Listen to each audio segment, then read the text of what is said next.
Hi Sneha, Shriram, is my video okay?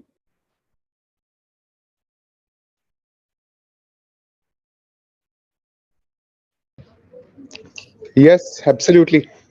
Thank you, Shriram.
Abhigal, my audio is also fine, no?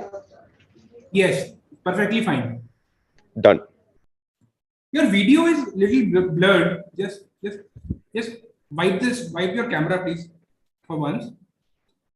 Just wipe your camera once. Yes, sir, it is blurred. Yeah.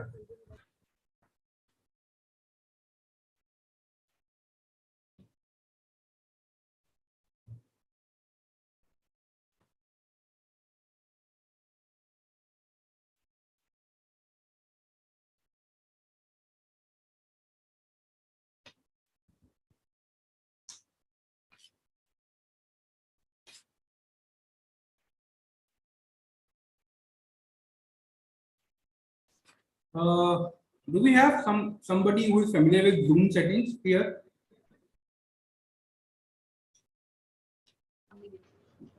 Harshit is here. Shit. Sir, Harshdeep this side. Yes, I'm doing it. Arjit, just tell me, is it possible that I shrink my video space, because right now these two cupboards are also coming. So is it possible to change the ratio? No, sir. There's no. You can use your. If it had been a phone, you could have tilted it, but there's no Okay. possibility. I understand. Thank you. Thank you. No problem, sir. Too much to expect, Abhikalp. No, I'm just Already asking. very. Yes, Sorry? sir. It's looking fantastic. Okay. Thank you so much. Thank you. Thank you.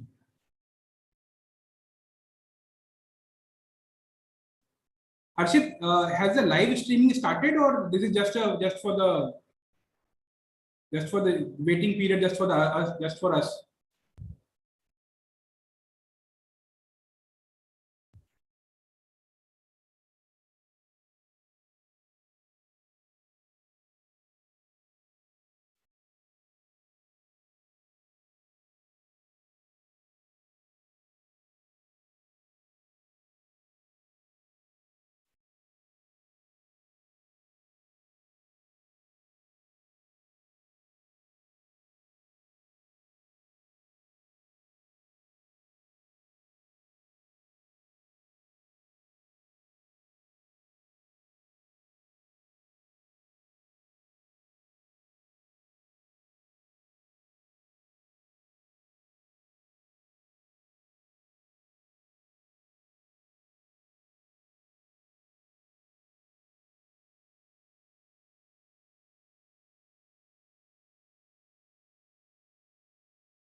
Yes. Good afternoon, sir. Good afternoon, sir. Good afternoon to you, and please tell me that the signal is all right. Yes, sir. It's absolutely all right, sir. Okay, good. And there may be an echo. Is there an echo? Then I'll use my earphones. Is there an echo or is it all right? It's all right. It's all right. Yes. Shall we hear the earphone thing as well? Okay, let me see. See, this is the normal volume. If I speak at this volume, is it all right? Or should I? There's no echo? There's no echo. Just on the aspect of clarity, if you use the earphones, you can just see if that's a little better. Okay. Let me see.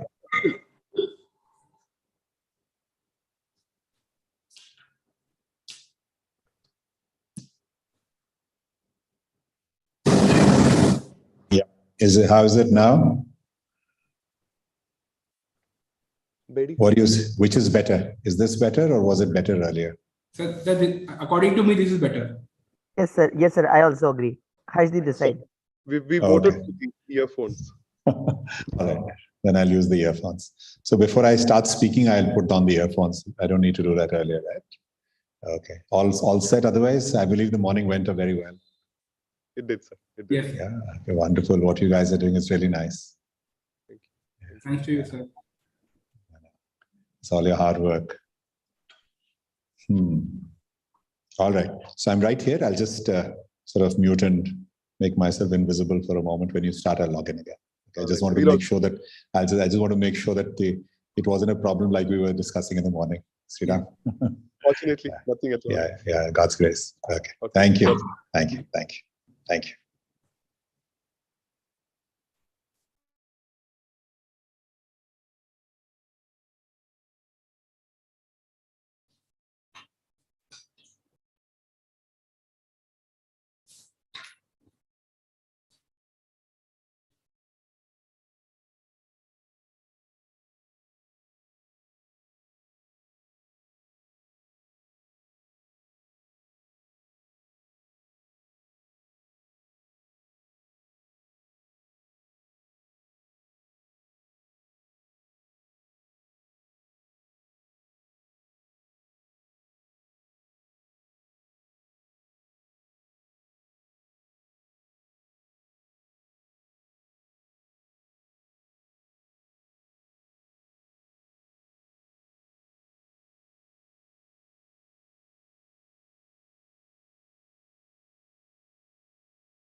Good afternoon, Siddharth, sir.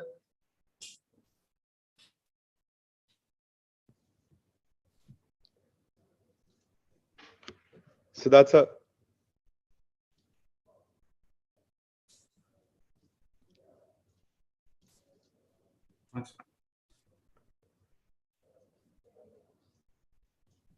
we're just intending to test your audio.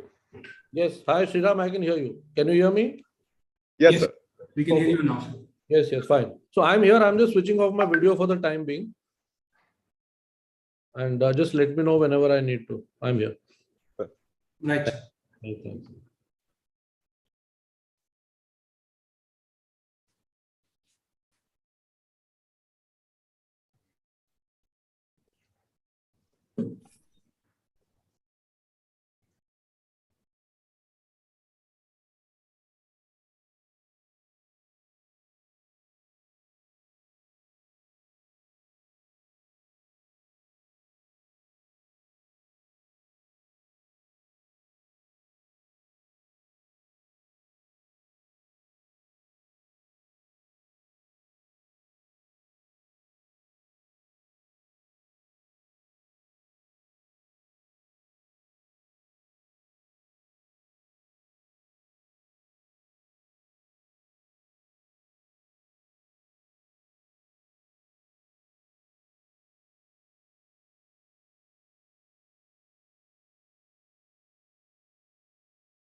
Good afternoon, ma'am. Good afternoon. Good afternoon, ma'am. Good afternoon. Good afternoon to you.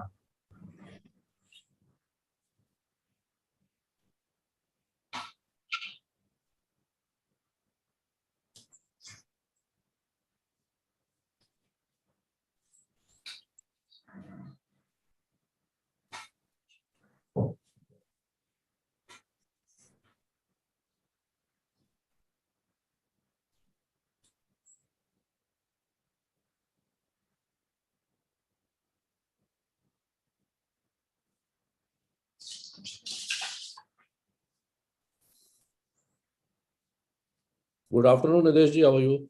How are you? How are you, Sudhar bhai? All good? Good to see you. Thank you. Good to see you. Hello, everyone. Sorry. So, very good afternoon to you, sir. Good afternoon, sir. I'll start. A very warm good afternoon to one and all. This meeting. Fundamental duties, especially after that scintillating pre-lunch session. The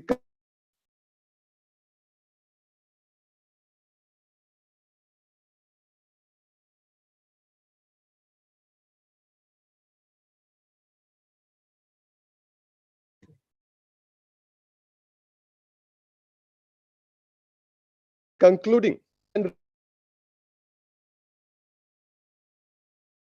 Are the others rather facing the voice all-encompassing issue? fundamental duty to strive for excellence, perhaps to the all-abiding legacy of founders. Of course, this expression, that is the commonality among our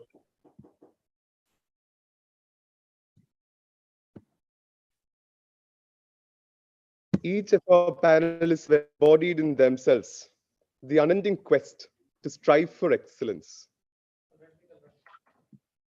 Our panelists are Honorable Justice Pardiwala, Judge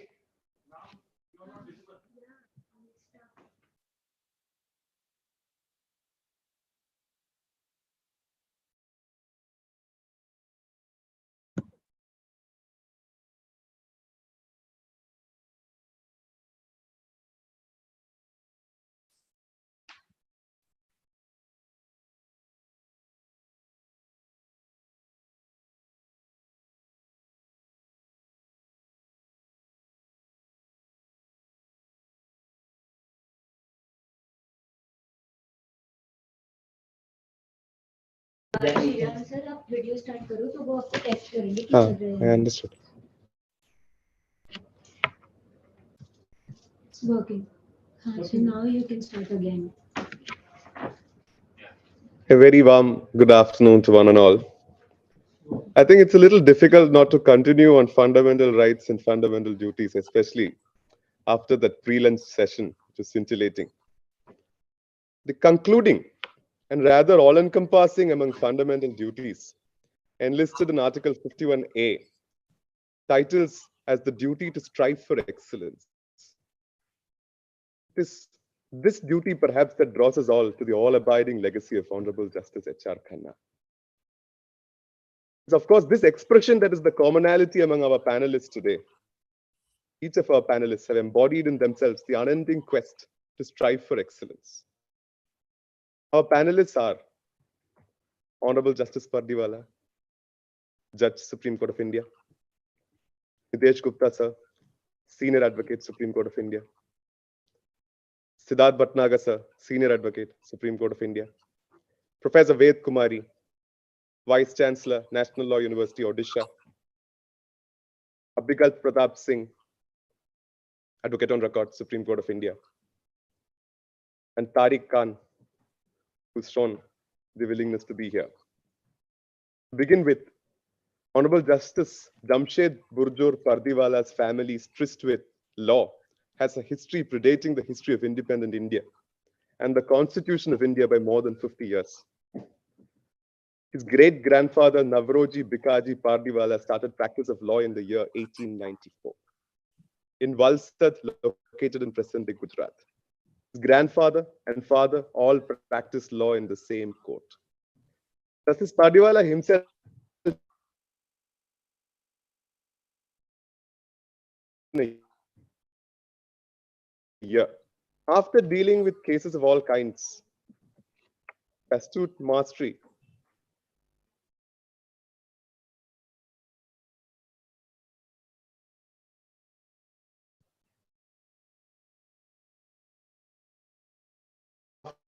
of all kinds with astute mastery, as we can all imagine, he was elevated to the bench in the year 2011. Through his more than 1,000 reported judgments in the field of taxation, constitution, commercial, matrimonial, and criminal law, to name a few, is a difficult task. His lordships disregarded the practice of customary divorce as non-commensurate with the constitutional ethos of today. He held that the two-finger test is unconstitutional and is an invasion of privacy. Well ahead of his times, his lordships observed that marital rape exists and is an offense. He observes that it is disgraceful and has scarred the trust and confidence of marriage. While the aforementioned judgment speaks volumes about his lordship's passion for scholarship in constitutional law and law in general, we get to see a glimpse of his lordship's compassion in COVID-related judgments and orders. An absolute honor and a rare opportunity for all of us to listen to Justice Pardiwala today. Nidesh Gupta, sir, our next panelist. It's often on a lighter note quipped by members of the bar and the corridors that sir poses a challenge to the airline industry once in a while by appearing in more than 2 high courts a day. However, sir's records and achievements do not start or end with this. Sir's father, Jawaharlal Gupta, had retired as the Chief Justice of Kerala. We could understand from our research that sir has not only topped in his commerce honors in law, but also that his marks are still unbroken records in Punjab University where he graduated. Much before moot courts were in vogue, sir has won the Inter-University National Moot Court competition way back in the year 1990. He enrolls in the year 1992, and over the years, we have seen him appear in the Supreme Court, almost all high courts, tribunals, Fortune 500 companies, chief ministers, bureaucrats, educational institutions. In the latter sphere, sir has made it almost his forte. Some of the Fortune 500 companies sir has appeared for would make an interesting list. From Mercedes-Benz to Castrol, from Samsung to Daikin, Paints to Nike, from Tata to Dabur, and from Motorola to Gillette. In the midst of all this, sir has found the time to read scriptures of all main religions. And he has also shown heart to help many charitable institutions, including, but not limited to, our foundation, all of which is done in a most dignified way. I can only say that we are proud to have you here with us. Siddharth Bhatnagar, sir, our next panelist.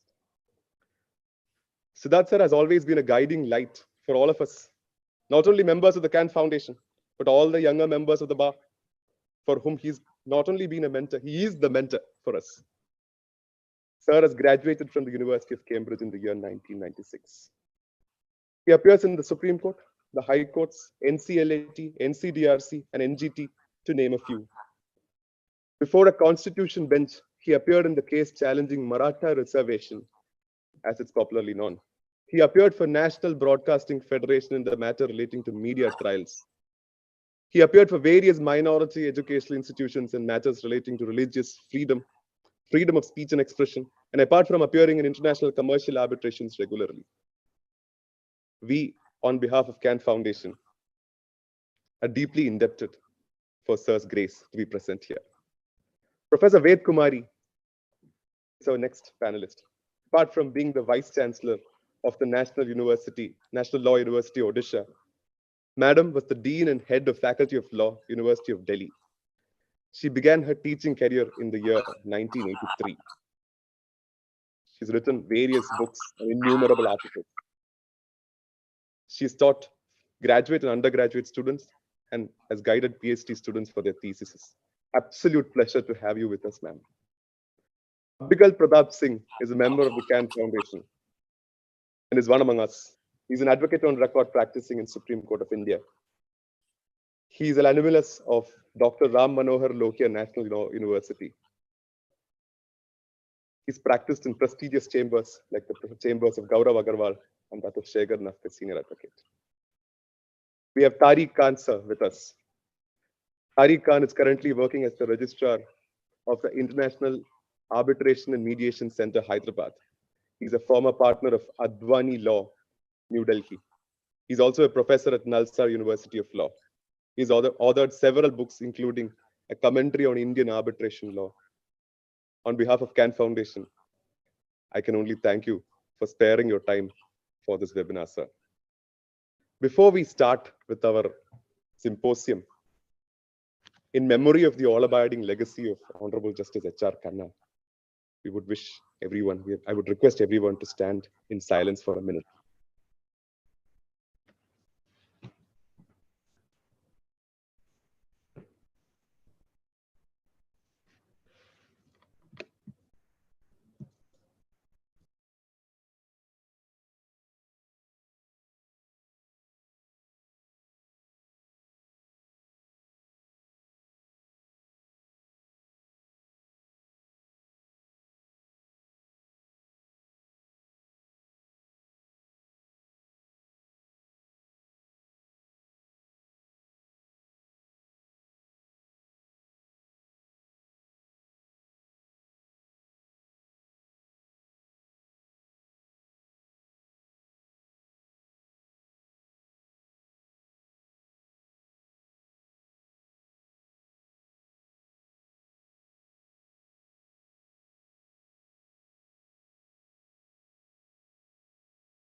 I would request Professor Ved Kumari to deliver the introductory address.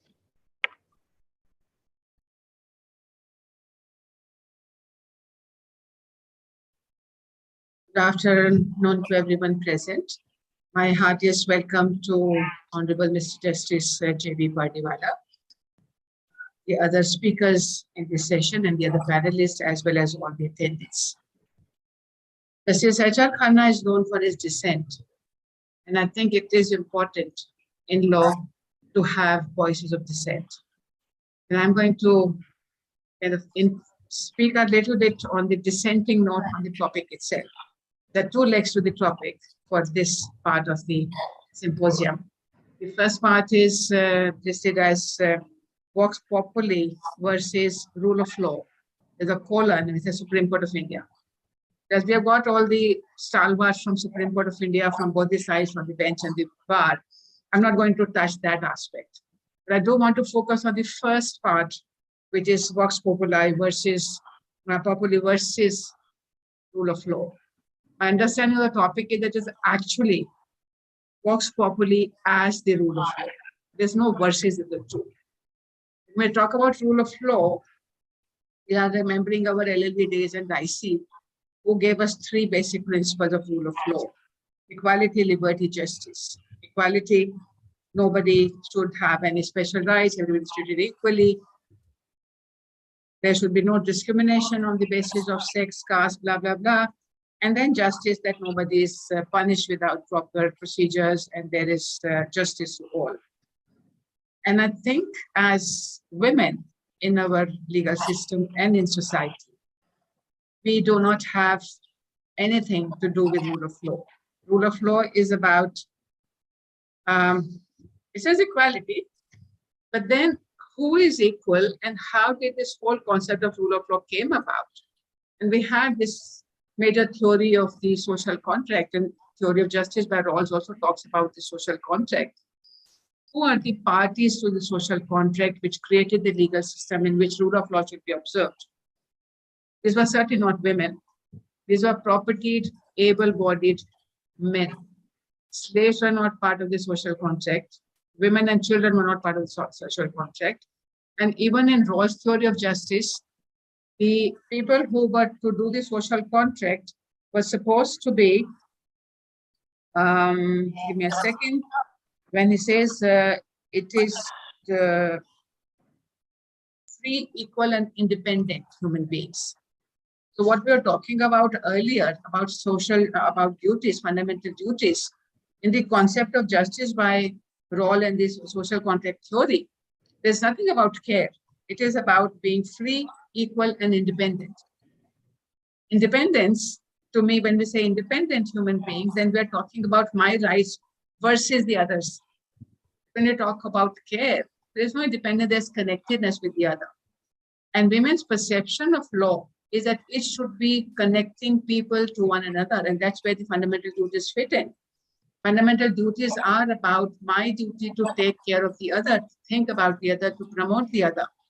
Fundamental rights say, I should have my own sphere to the exclusion of others. The moment somebody else comes in my life or in my space, my right is curtailed. But we constantly keep on talking about these as being just and proper and equality and liberty. Even till date, we do know that women are not recognized even by law. Forget about the Vox Populi. The law says women cannot be guardians. Mothers cannot be, they are not the natural guardians along with the fathers. Social belief is also the same. The popular belief is also that women are not the same. Mother can be eugenized, but she cannot be given rights. She cannot be given property. She is to be worshipped, but not given legal rights. They're moving towards equality in the law arena, but not in the social. And lots of judgments, lot of laws keep on reinforcing the same exclusion of women and the disabled and all this categories of people who are not free, equal, and independent. So I think somewhere the rule of law at this point of time, as conceived and as implemented, actually represents the Vox Populi. It is the public's viewpoint which are actually found reflected in the law. And certainly there has been stalwart judges and judicial decisions and lawyers who have worked to challenge that. But it hasn't happened that actually there is a versus category as of now between the two. When John Rawls talked about the two principles he had, that there should be people who are, each person should have equal rights to most extensive basic liberty compatible with the liberty for others. Women till now are not, I mean, we're still talking about can they enter the temple, they cannot enter the temple, can they do this, can they not do this? And the most important for me has been the exclusion of personal law from the fundamental rights chapter 3. The moment in 1965, a judgment said that because personal law is not mentioned in Article 13, therefore personal law is not subject to equality. I think we did not talk about rule of law. We did not talk about justice for all. We did not talk about women being part of the legal system. Martha Nussbaum has given us a very nice critique of the way the Rawls theory of justice operates.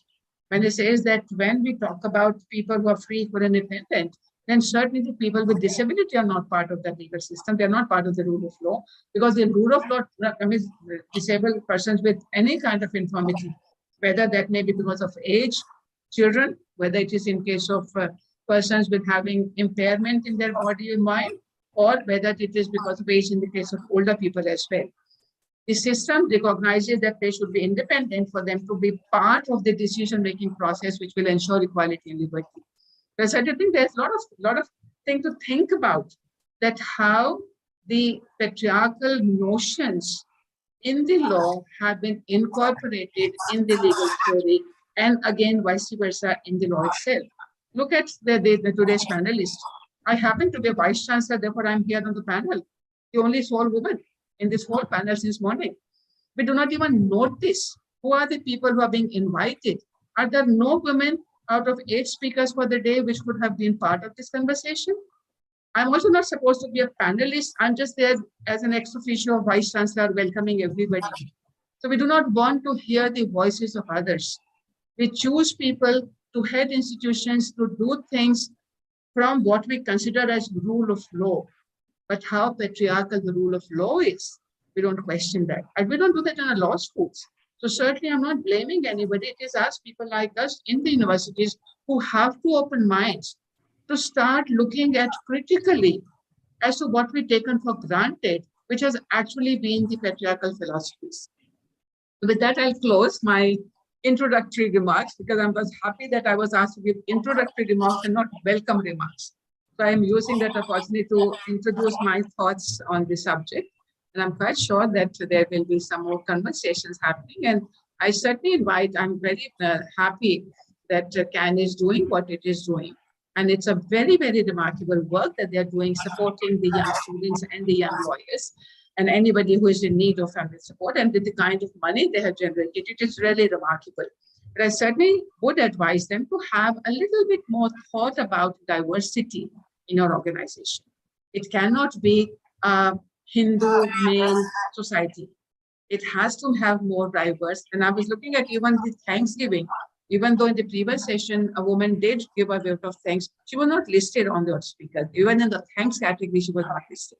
So within the organization structure, I did see there are symbolical women are there, but are they really participatory and in decision-making positions? We have to start from that itself to start thinking of rule of law, which actually signifies equality, liberty, and justice for all. All cannot be just men. Thank you. Thank you, ma'am. We would take the word of advice with absolute humility, and we shall strive to see to it that these issues are addressed the next time we see a webinar and symposium in which you are there.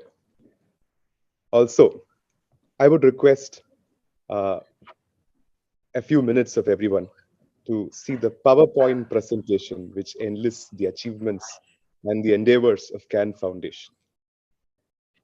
Please.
Good afternoon, everyone.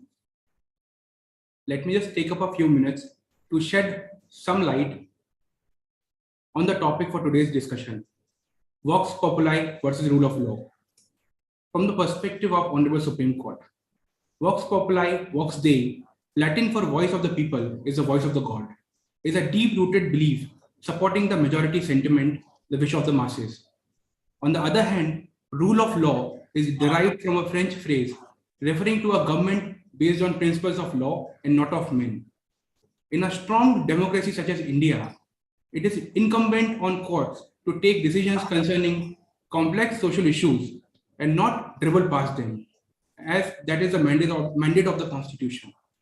In such a scenario, there can be very well be instances when these two, Vox Populi and the rule of law, correspond with each other. But there can also be occasions when these two might be antithetical.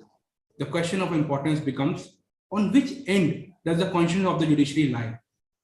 We do understand that the court must uphold the constitutional principles, but the predicament that naturally follows is, can the judiciary choose to completely ignore the opinions of the public, especially when they are contrary to the law at hand?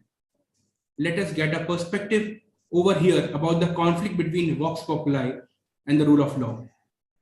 The US Supreme Court, by its majority opinion, recently voted to overturn Roe versus Wade, terming it wrong from the inception and its reasoning exceptionally weak.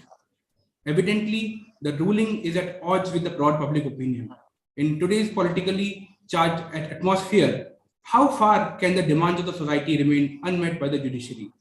Then again, in a contrasting situation of Delhi High Court's marital rape judgment, while the upholders of Section 375 insisted on the distinction between being founded on intelligible differentia, having a rational nexus to the object sought, the other side, amongst other things, pressed upon the need to take into account changing social and societal perception. In the light of this conundrum, I say there is always a looming concern that are people truly sovereign if the voices are not echoed by the judiciary? At the same time, can judiciary afford to be swayed away by majoritarian morals? Justice Cardozo rightly said that the judges do not live in ivory towers. It is an inescapable fact that the public has a direct influence on the court because the judges are concerned about their legitimacy and relevance in the short and long terms. But let's not also forget that there was much wisdom in Dr. Ambedkar's words when he warned us about not diffusing constitutional morality with public morality. The courts have been lately exploring the doctrine of constitutional morality with such refreshing interpretations, be it the historical Naj Foundation judgment or the reasoning behind striking down the second exception of Section 375 IPC in Independent Thought versus Union of India case. Nonetheless, the dilemma to choose between Vox Populi and the rule of law is a serious one, which the judicial institutions across the world have been trying to decipher for quite some time now. I must say that the Honorable Supreme Court has had its own fair share of difficulties in dealing with this impasse over the course of several judicial pronouncements, something which today's panelists will delve into in great detail. Thank you. I welcome the panelists to lead the discussion.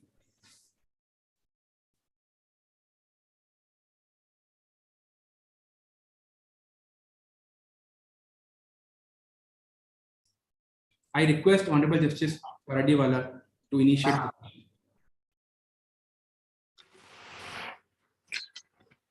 My respectful greetings to Professor Subir Bhatnagar, Vice Chancellor of Dr. Ram Manohar Lohia National Law University, Dr. Ved Kumari, Vice Chancellor of the National Law University, Odisha, Mr. Nidesh Gupta and Mr. Siddharth Bhatnagar, learned senior advocates, learned members of the foundation, audience in attendance, and my dear students.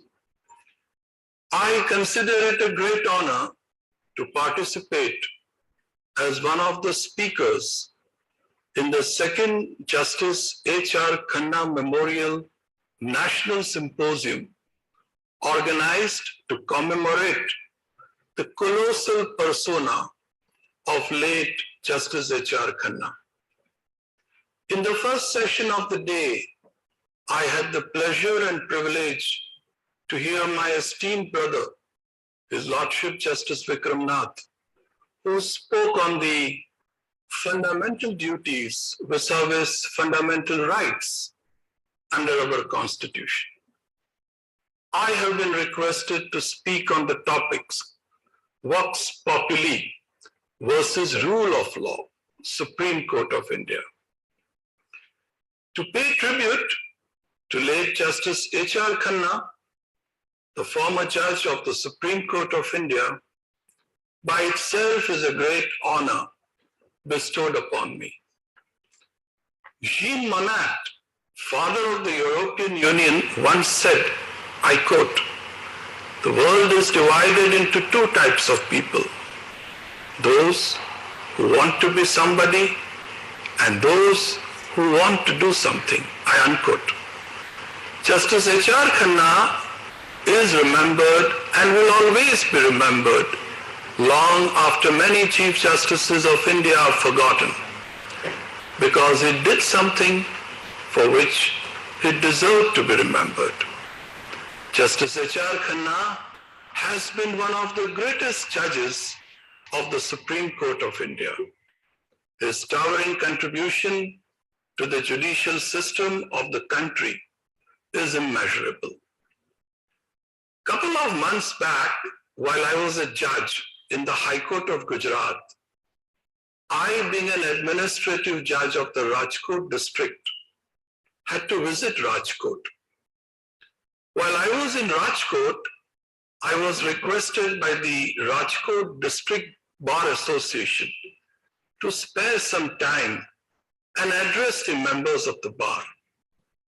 I kept wondering on what subject I should address the members of the Rajkot District Bar Association.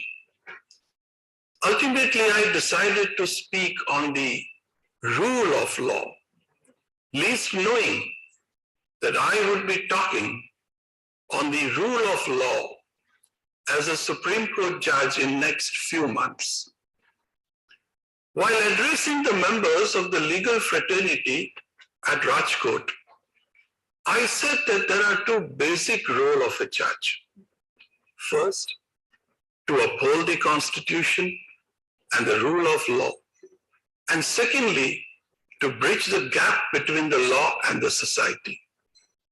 In my address, I remember Justice Khanna, as I could not have explained what is rule of law in a better manner without quoting Justice Khanna. I made the members of the legal fraternity recall to their memory what Justice Khanna observed in the ADM Jabalpur's judgment. In the ADM Jabalpur's case, in his dissenting opinion, Justice Khanna observed, I quote, "What is at stake is the rule of law. The question is whether the law speaking through the authority of the court shall be absolutely silenced and rendered mute," I unquote. On Justice Khanna's resignation from the Supreme Court of India, the New York Times wrote an editorial titled, I quote, "Feeding Hope in India," I unquote, saying, I quote, "If India ever finds its way back to the freedom and democracy that were proud hallmarks of its first 18 years as an independent nation, someone will surely erect a monument of Justice H.R. Khanna of the Supreme Court." It was Justice Khanna who spoke out fearlessly and eloquently for freedom this week in dissenting from the court's decision upholding the right of Prime Minister Indira Gandhi's government to imprison political opponents at will and without court hearings. The submission of an independent judiciary to absolutist government is virtually the last step in the destruction of a democratic society, and the Indian Supreme Court's decision appears close to utter surrender, I unquote. Eminent jurist Mr. Nani Palkhiwala wrote an article in honor of Justice Khanna after his resignation in the Indian Express and stated that there were still judges in our midst who were true to the light within them and who remained unmoved, unshaken, unseduced, and unterrified. He quoted the following lines in that connection. I quote, God, give us men a time like this demands, strong minds, great hearts, true faith, and ready hands, men whom the lust of office does not kill, men who possess opinions and a will, men who have honor, men who will not lie, men who can stand before a demagogue and damn his treacherous flatteries without winking, tall man, sun-crowned, who live above the fog in public duty and in private thinking, I unquote. Justice Khanna belonged to that creed of men who, having donned the judicial mantle, maintained the highest standards in their judicial career. Ladies and gentlemen, I came to be elevated as the judge of the Supreme Court on 9th of May 2022. Supreme Court closed for the summer vacation from 20th of May 2022. However, for the entire last week, I had the honor to sit with a senior judge of the Supreme Court during the vacation. For the first time, I had the honor to sit in the court number 2 of the Supreme Court. I noticed that as a mark of respect, Justice Khanna's portrait has been displayed in the court number 2, where he used to sit and decide the cases. His portrait inspires the lawyers and the judges to follow his cherished values and principles. A Chief Justice of the New York State of Appeals, on his first appointment as a Chief Judge, proudly showed his wife the chair in the courtroom of his illustrious predecessor, or in office of nearly half a century ago, Chief Justice Benjamin Cardozo, a legend among judges of the United States. And he said to his wife in a reverential whisper, "See, this is Cardozo's chair, and this is where I will sit." His wife responded, not very reverentially, "Yes, and after 50 years and 5 more Chief Justices, it will still be Cardozo's chair." Ladies and gentlemen, the times would run through, and yet Justice H.R. Khanna would be remembered as Justice H.R. Khanna, with none who can surpass him. Let me now talk about on today's subject, Vox Populi versus rule of law. First, about the origin of the phrase, Vox Populi. Voice of the people is the voice of God, is mistakenly assumed as to how it originated. It is interesting to note that actually it was stated in a disapproving manner. The full quote is in a letter to Charlemagne or Charles the Great from Alcuin of York, an English scholar and clergyman in 798 AD. What Alcuin wrote, I quote, "And those who believe should not be listened to who keep saying the voice of God, Vox Populi, Vox Dei, since the noisiness of the crowd is always very close to madness. The voice of the people is the voice of the God," was first used by the English Archbishop of Canterbury, Walter Reynolds, during a sermon in 1327 against King Edward II, who the Archbishop wanted removed from the throne, Reynolds was backing the wife, Queen Isabella, in her rebellion against King Edward II. Balancing the intent of the majority populace on one hand and meeting the demands of affirming the rule of law on the other is an arduous exercise. It requires extreme judicial craftsmanship to walk the tightrope between the two. What would people say? Log kya kahenge? Kya sochenge? Is an enigma which haunts each and every judge, every moment whenever he is to pen down a judgment having social ramifications. It is where the conviction, awareness of the constitutional values and conceptual understanding of rule of law of the concerned judge comes to the fore. When we use the term view of the public, it is not always synonymous with people in general or the head count of masses. I must say that the term is quite often misunderstood and misinterpreted. View of the people in the constitutional context implies a segment of society, a section of people that has some common shared interest sitting at the same table. It is often said that the rule of law is the most distinguishing feature of Indian democracy, which has begun its career under the Indian Constitution from the 26th of January 1950. Considered verbally and literally, this claim may sound to be unreasonable because even in countries which are not governed by a parliamentary form of democracy, rule of law in substance prevails.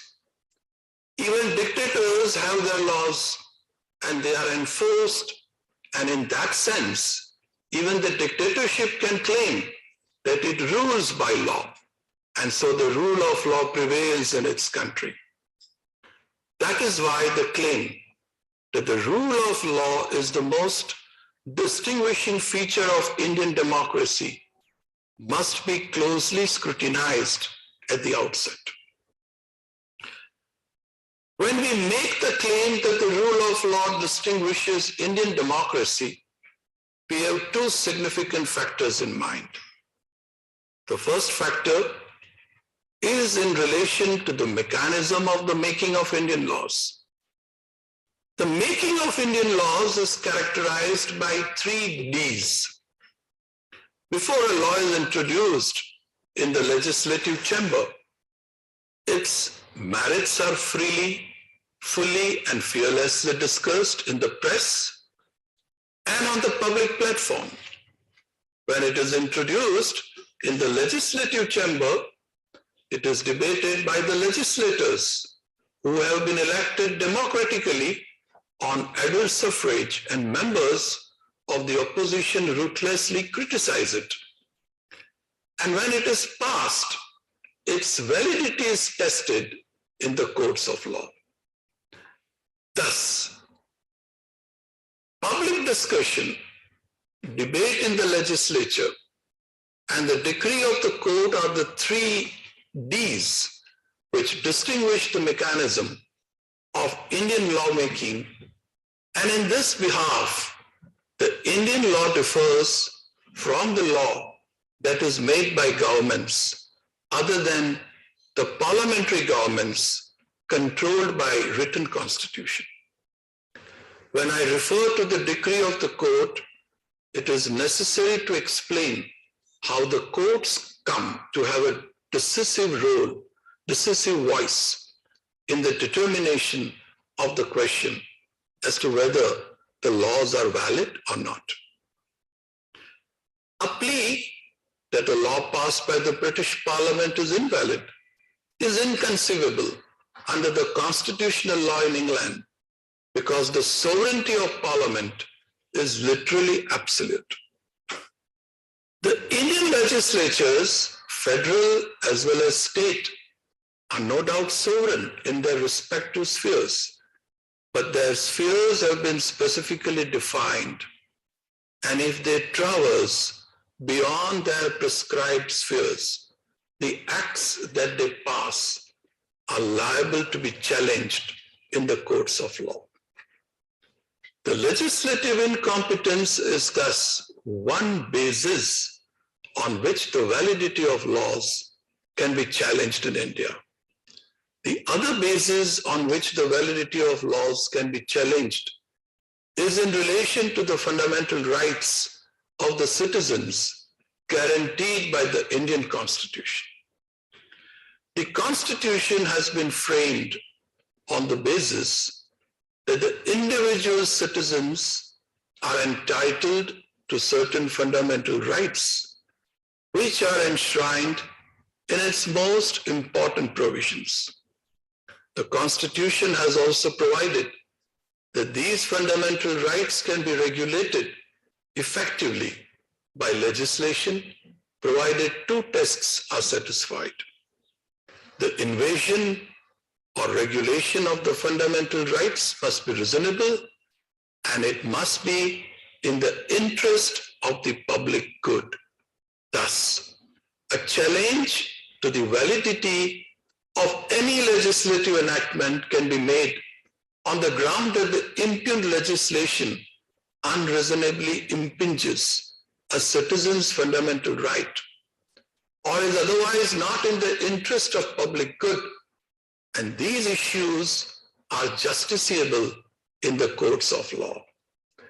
It is on the basis of these two grounds that the courts in India have been empowered to pronounce their verdict on the validity of legislative enactments. That is a very distinguishing feature of the laws that are made in India. It is from this point of view that we claim in India that the rule of law is the most distinguishing feature of Indian democracy. I firmly believe that there is no exception to it, that the rule of law must prevail, and public opinion hardly has to be subordinate. It has to be subordinate to the rule of law. In the words of Rose Bird, the former Chief Justice of the California Supreme Court, I quote, "The judiciary must not take on the coloration of whatever may be popular at the moment. We are the guardians of rights, and we have to tell people things they often do not like to hear," I unquote. I firmly believe that it is for the highest court of this country to decide any issue, keeping only one thing in mind, and that is the rule of law. The judicial verdicts cannot be the reflection of the influence of public opinion. However, I must not forget to make a mention of what the learned members of the Constituent Assembly discussed while deliberating on the content of the different articles of the Constitution. In the Constituent Assembly debate, dated 10th of December 1948, Professor K.T. Shah opined that the inclusion of Vox Populi in our Constitution was a necessity, as it signified that at the end of the day, the will of the people was supreme. He noted that there are those who were against people's sovereignty, in fact and in name, claiming that the people are not ready or that they are not educated enough to give any decisive opinion on such complicated issues of foreign or local policy, while graciously accepting the fact that the literacy among the people was less. They were all sincere and true, and in their belief that ultimately the people are sovereign. He said, I quote, "Where there is collective wisdom, there is after all real salvation. Vox Populi, the voice of the people is the voice of God." End quote. It is very clear that he was of the view that the sentiments of the people must be given respect when it comes to judicial decision making. However, there is also a school of thought that goes against this belief. I belong to this school of thought. It emphasizes the need to disassociate oneself from the belief of the majority and go by the rule of law.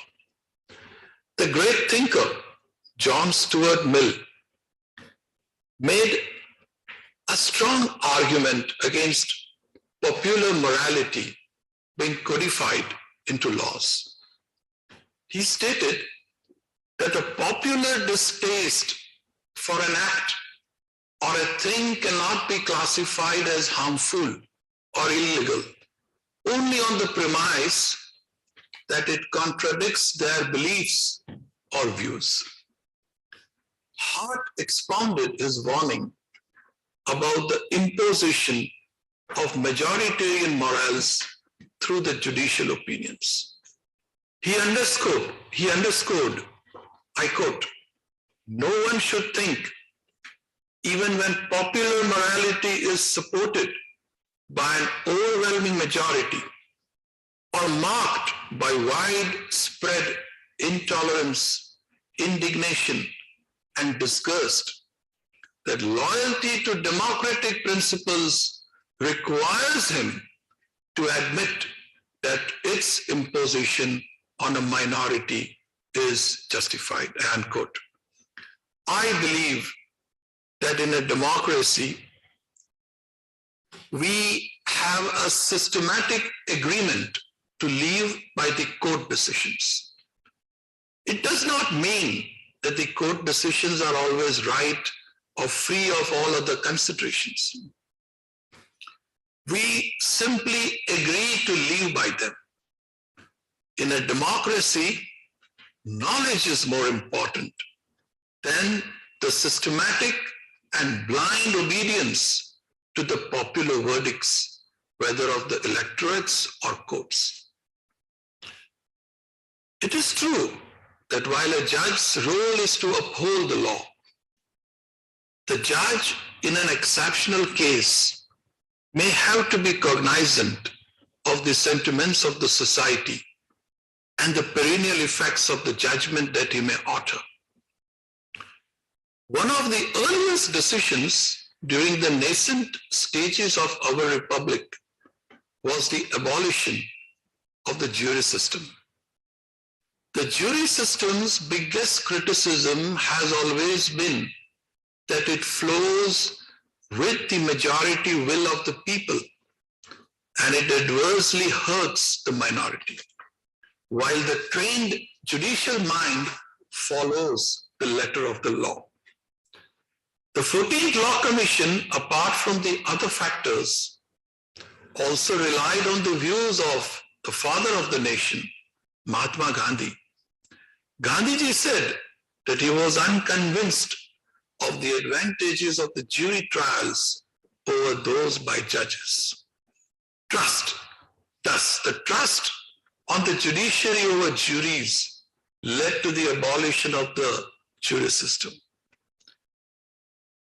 The finest example which can be cited in the modern times, wherein the Supreme Court upheld the rule of law versus majoritarian perceptions, is the Navtej Singh Johar's case, where Section 377 of the Indian Penal Code was struck down to the extent it criminalizes consensual homosexual acts between adults.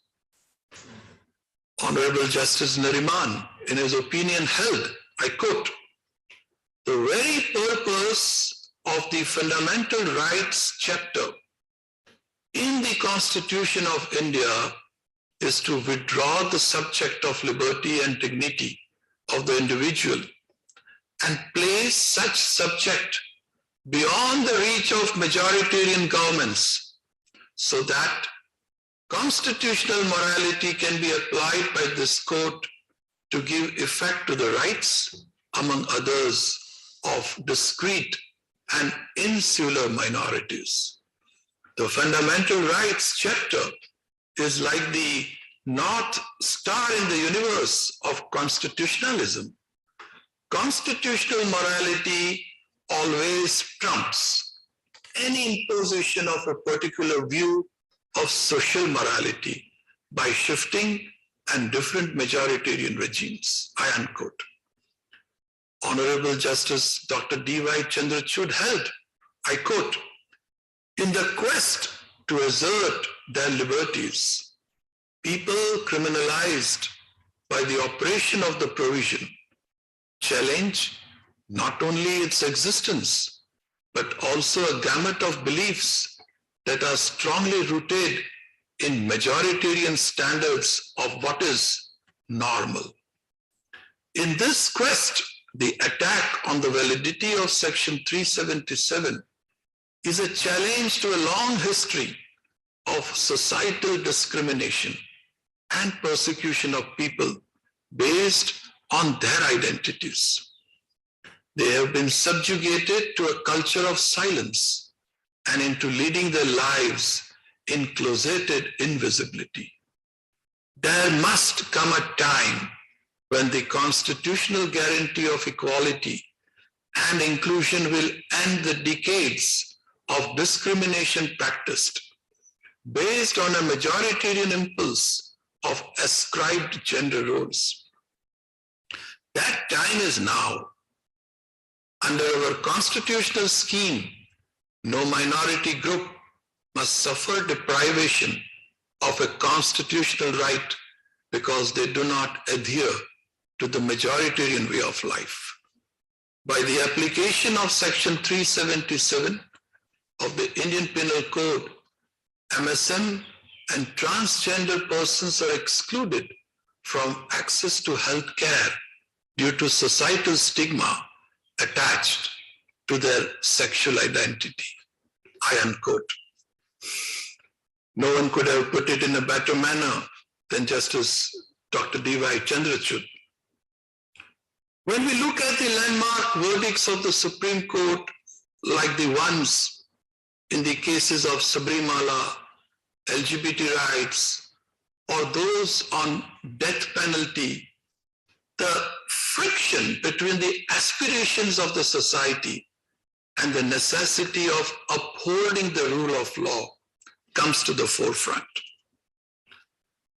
Let us recall to our memory the observations of the Supreme Court in Sabrimala's case. It's very important. I quote, "Let every person remember that the holy book is the Constitution of India, and it is with this book in hand that the citizens of India march together as a nation so that they may move forward in all spheres of human endeavor to achieve the great goals set out by this Magna Carta or Great Charter of India. Constitution is the will of the people, whereas the statutory laws are the creation of the legislators who are the elected representatives of the people, where the will of the legislature declared in the statutes stand in opposition to that of the people declared in the Constitution, the will of the people must prevail. The Constitution of India provides for an elected president. House of the people is elected The state legislators are elected. The Supreme Court judges are not elected. They are appointed under the Constitution. So are the High Court judges.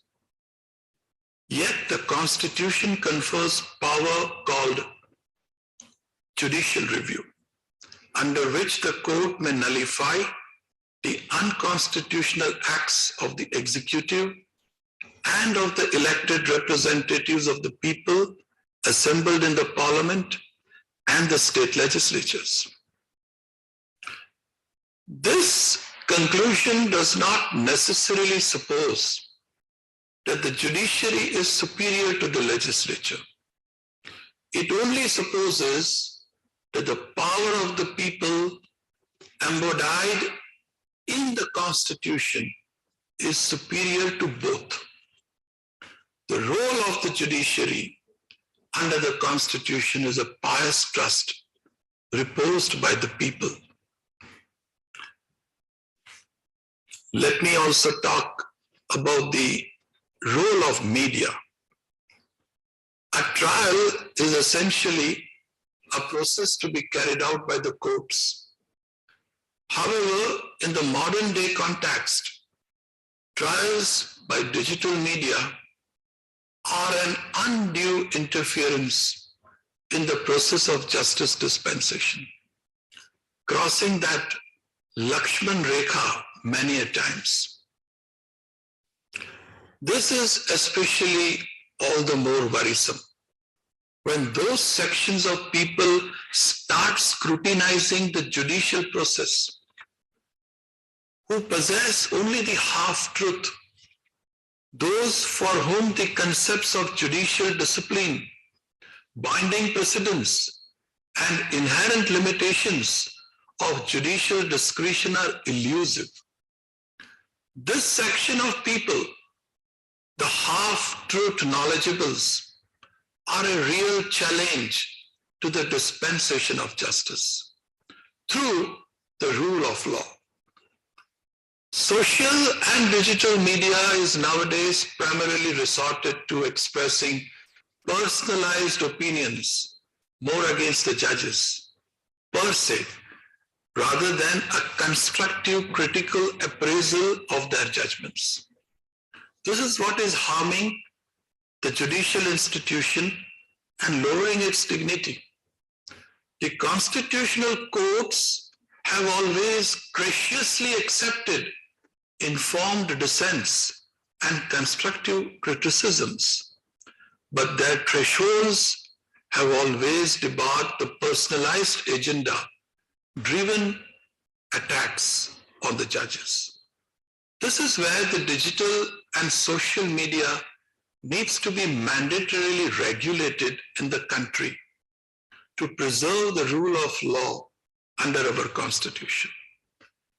Attacks attempted at judges for their judgments lead to a dangerous scenario wherein judges would have to pay greater attention to what the media thinks rather than what the law actually mandates.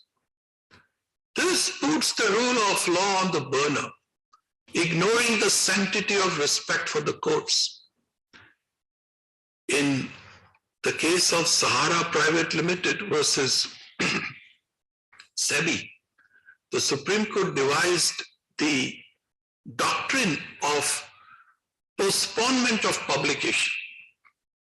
It is a precautionary measure where the media is not allowed to publish opinions about the sub judice matter till the hearings conclude.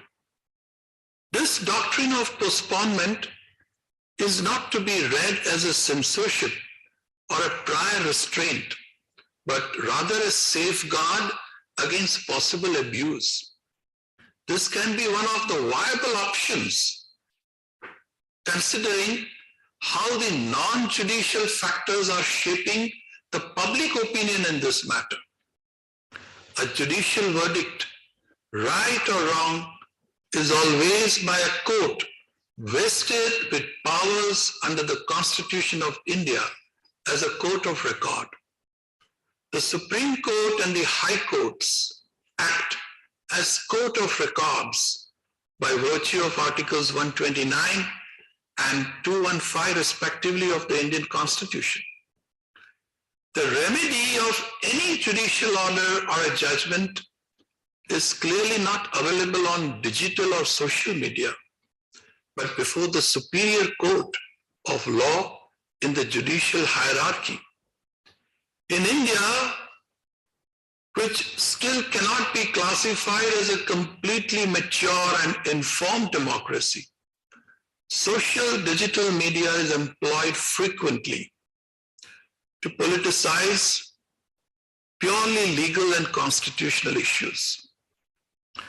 One of the cases in hand is the Ayodhya verdict, which was essentially a land and a title dispute bordering upon the title of a deity. However, by the time the final verdict came to be delivered, the issue attained political overtones. All those imputing intentions and motives to the Supreme Court for the Ayodhya verdict conveniently forgot that someday or the other, some judge had to decide the contentious civil dispute, which was indisputably one of the oldest litigations pending in the court of the country, running into more than 38,000 and odd pages.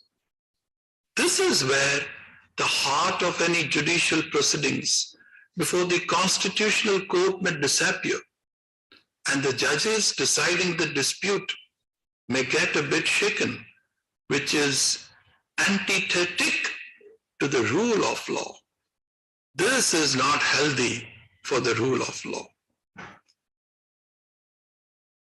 Another issue which has always been a hot cake for the social and digital media is the punishments in cases of serious offenses. The immense power of these platforms is persistently resorted to for precipitating a perception of guilt or innocence of the accused even before the trial is over. This also sacrileges the rule, especially in high-profile matters where either the incident is hyped or the accused is a big man.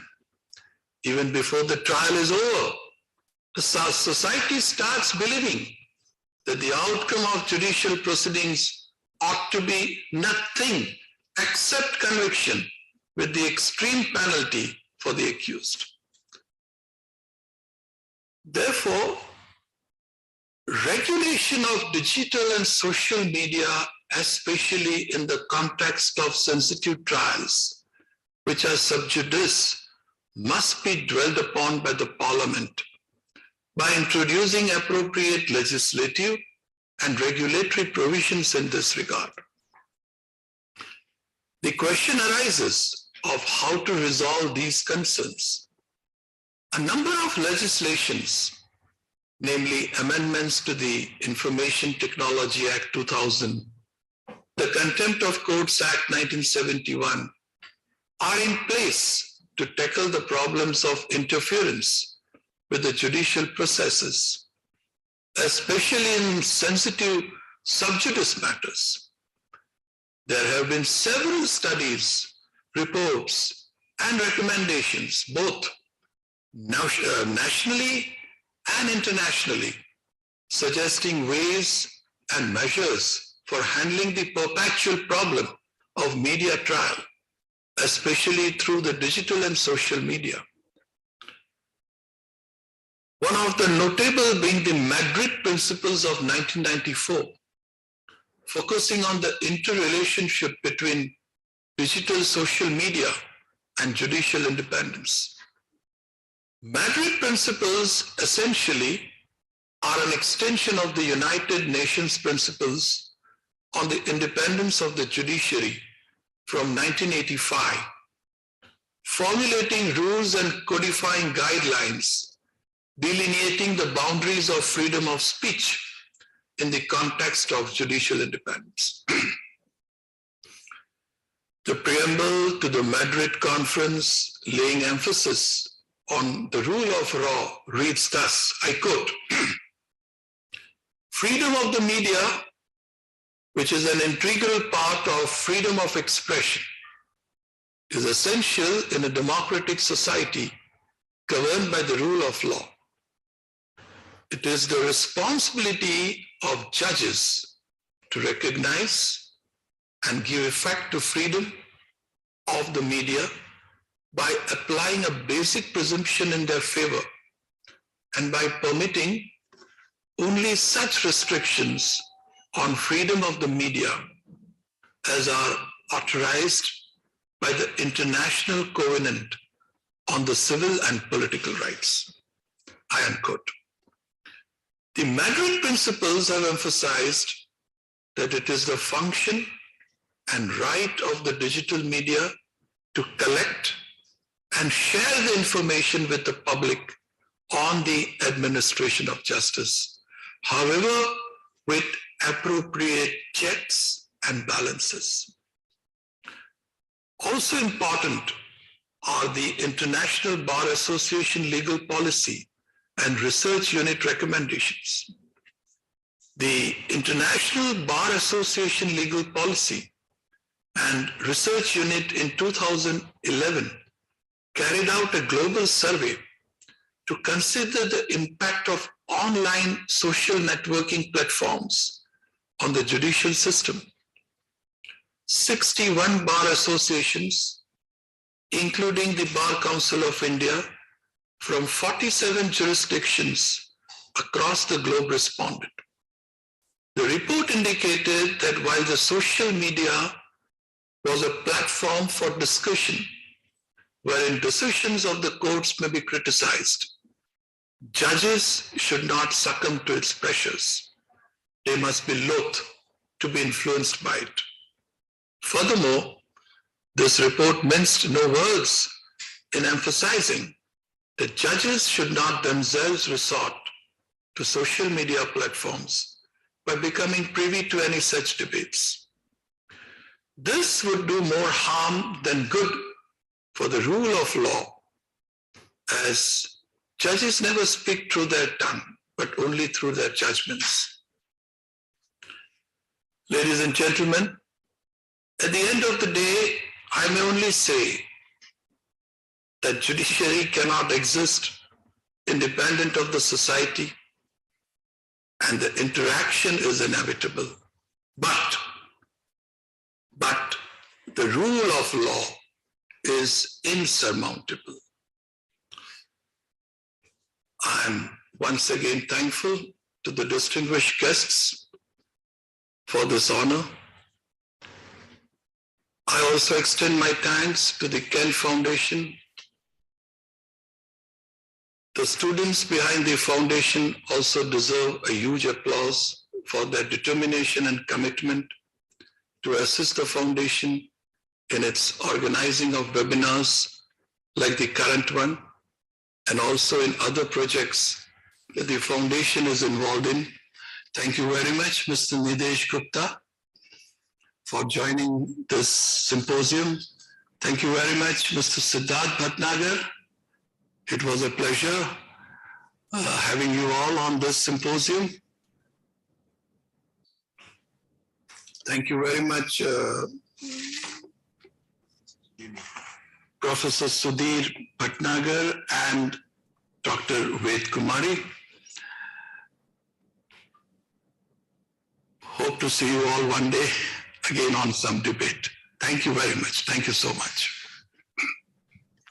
Thank you so much, Lordship, for your golden words and for reminding us Justice Khanna's contribution to the jurisprudence of this country and how, as a judge, while upholding the rule of law, Justice Khanna paid great heed to fundamental rights of the citizens.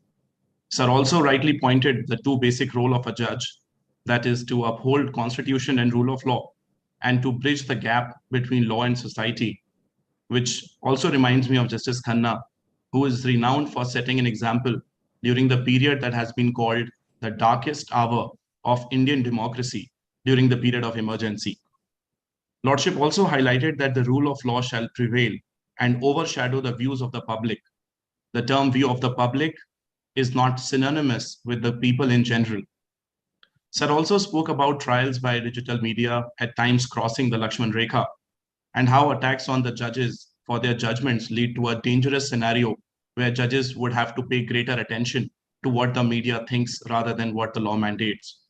And this reminds me of words of Justice James Madison in the case of Nia versus Minnesota, wherein he said that some degree of abuse is inseparable from proper use of everything, and in no instance is this truer than in that of the press.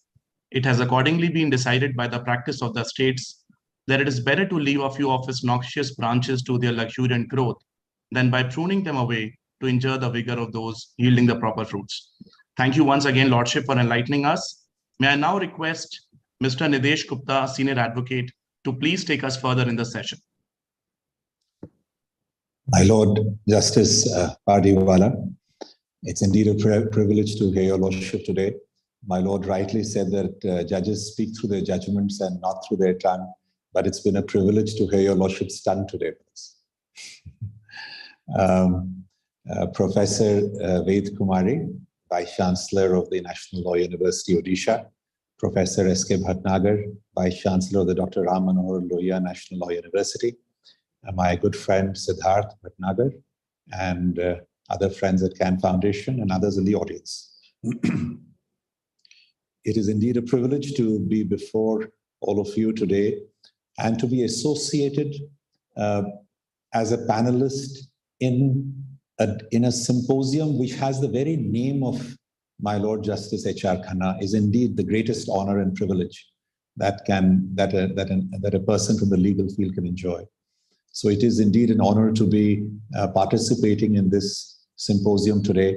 Justice H.R. Khanna, as we all know, was a bright shining light at a time of pitch darkness. And to be associated with the symposium, which is in his name, is indeed a great honor and a great privilege. In the famous epic Mahabharata, there is a dialogue between Bhishma Pitama and where Bhishma Pitama and Yudhishthira are in conversation. And Yudhishthira asked Bhishma Pitama that what is this entity called Raja? How come he has so much importance, so much prominence, and so much power? And Bhishma Pitama responded by saying that at the time of Satyug, he said, Neva Rajyam na Raja Seet, na Dando na cha Dandikaha, Dharmaneva Praja Sarvaha, Rakshantiksam Parasparam. He said in Satyug, there was neither any Rajyam na Raja, there was neither any king nor kingdom. Na Dando na cha Dandikaha, there was neither any punishment nor anyone to mete out punishment. Dharmana eva prajah sarva rakshantiksam parisparam. So it was dharma which protected one from the other and maintained harmony amongst all sections of society. Unfortunately, this experience of Satyug, where all people lived in love, respect, and understanding, with no external control, did not last very long. And despite rise, and as has been said in all scriptures, in fact, the Srimad Bhagavad, the Mahabharata, the Yoga Vashisht mention this famous shloka that as desires rise, they compel action, and desires are never quenched, and that leads to more and more action, and then vested interests come into play. So as more and more desires rise, more and more actions take place, then what is described as Raj Shakti or Danda Shakti comes into play, and that is where the rule of law has such a major role to play in our society, to bring justice and to apply it uniformly across all sections of society. We find in the recent pandemic, for instance, we find that there are sections of people who are opposed to masking, who are opposed to social distancing, to vaccination. And there are governments which feel to the contrary. If we don't have a rule of law, again, the system becomes impossible to work. At the same time, we have rules which are based sometimes on a misconception. For example, if we see the caste system in India, and I'm aware of my Lord's views on that, but I would go back a little in time. The caste system as enunciated in our scriptures was based on the three gunas, satoguna, rajogun, tamogun. Sattvic, that which is pure and vibrant. So a Brahmin was one who was very vibrant, pure, dedicated to other people. A Kshatriya had more Rajogun, that is, he was more action-oriented. So a Kshatriya had a more action-oriented life, but his activity was dedicated to the welfare of the people of the country. So it was tempered by Satogun. A Vaishya had a lot of Rajogun, a lot of activity, but that was tempered by his selfish needs, by his desire for personal benefit. And then a Shudra was one who was indolent, who was sleeping, who was drugged out, and not engaging in any activity. This was the basis of the caste system. And yet we have a plethora of laws which completely twist because of wrong public understanding of what the law really stood for. And we have the mess of the entire caste system and all that we see in the world, in our country today. But one of the problems which the principle of vox populi and its usage in shaping judicial verdicts is that public opinion is invariably determined by considerations which are extraneous to the judicial process.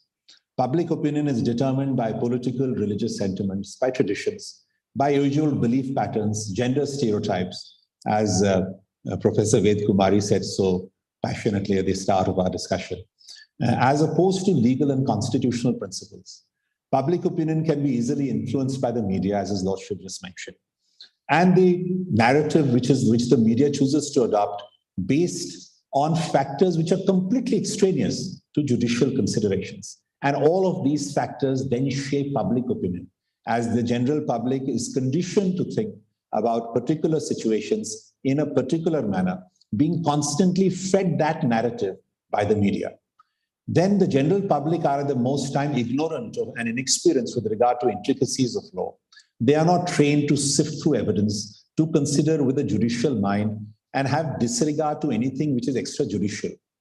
Any incorporation of public opinion in the judicial process is therefore fraught with the inherent risk of ignoring the intricacies, the purpose, the purport of law, and incorporation of extrajudicial considerations in the legal process.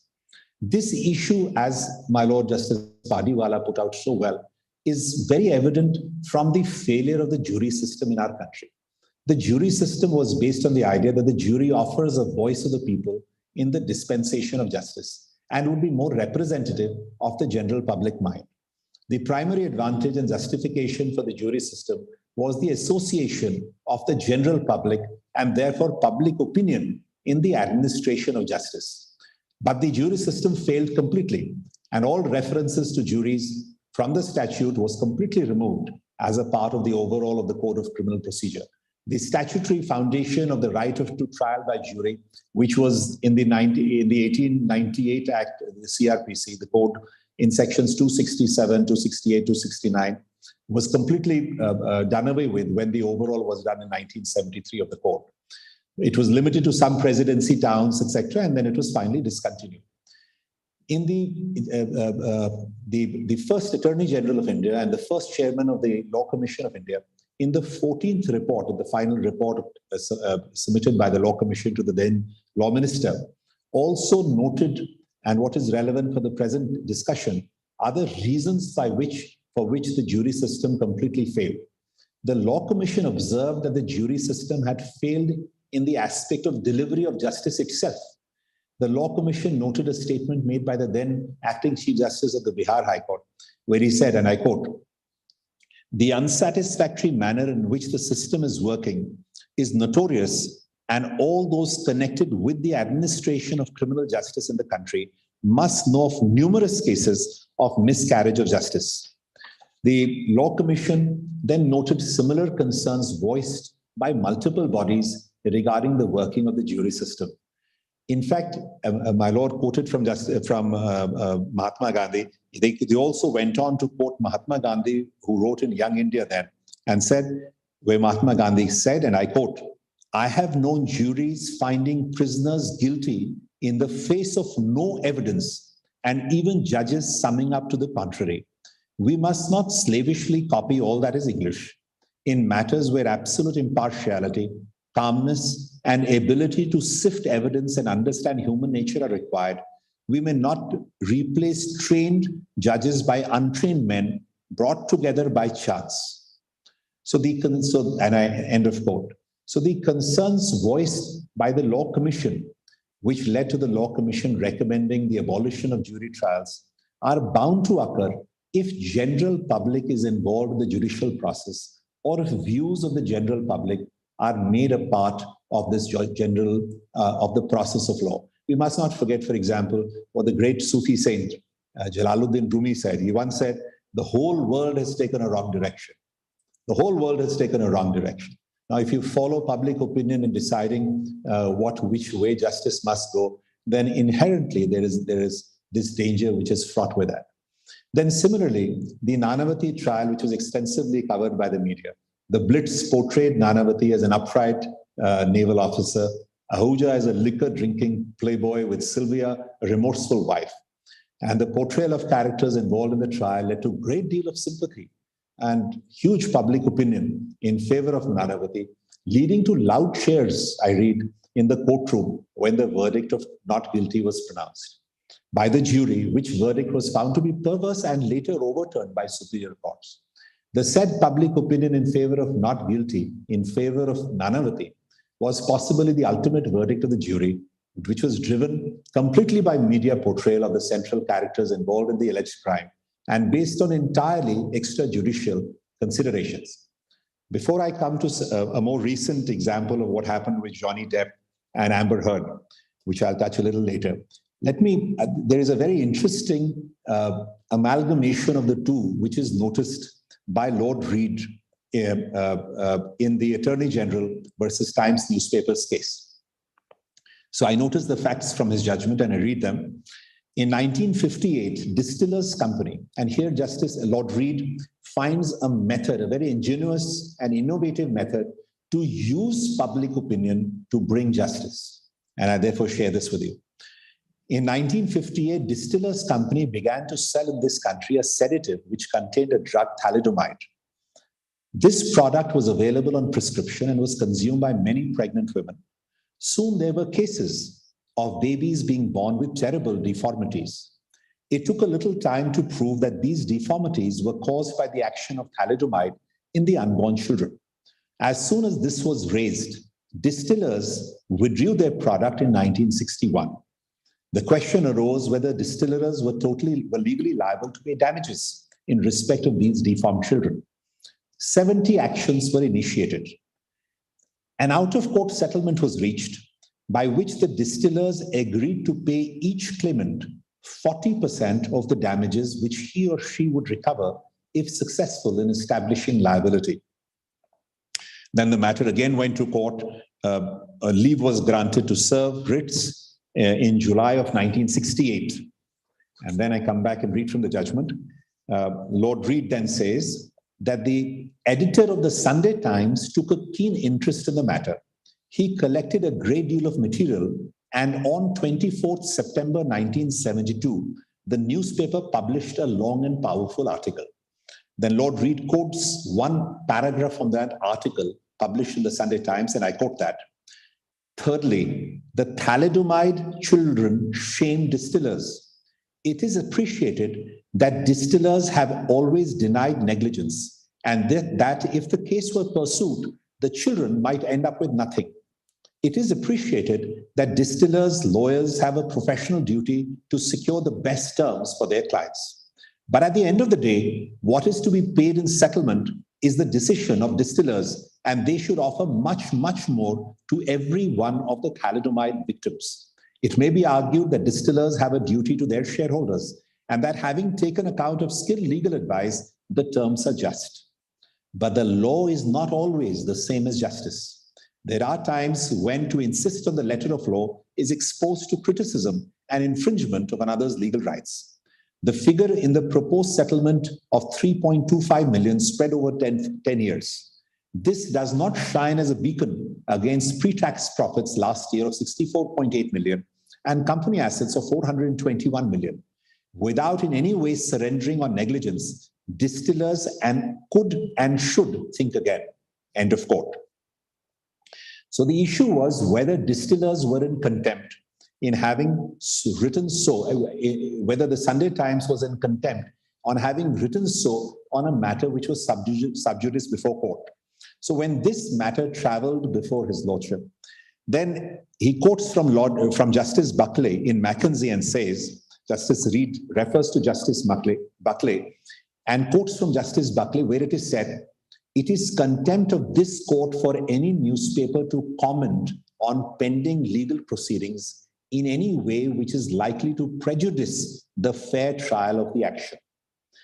So having noted that, then Justice Reed opined by saying, and I quote again, "I think that this is much too widely stated. It is true that there is some authority for it, but it does not at the least follow from the observations of Lord Hardwicke, and it does not seem to me to be in accord with sound public policy."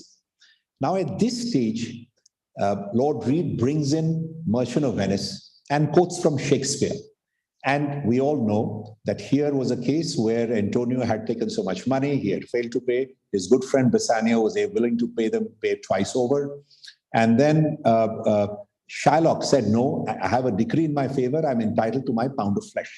And then Portia comes in and says that, "Tarry a little, you may have your pound of flesh, but in the taking, if you were to shed one drop of Christian blood, then all your lands will be confiscated under the laws of Venice," etc. So he was not willing to take his money back, double the money back, but wanted the pound of flesh. Now Lord Reed says here, "Why would it be contrary to public policy to seek by fair comment to dissuade Shylock from proceeding with his action? Surely it could not be wrong for the officious bystander to draw his attention to the risk that if he goes on, decent people will cease to trade with him. Or suppose that his best customer ceased to trade with him when he heard of his lawsuit. That could not be contempt of court. Would it become contempt if, when asked by Shylock why he was sending no more business his way, he told him the reason?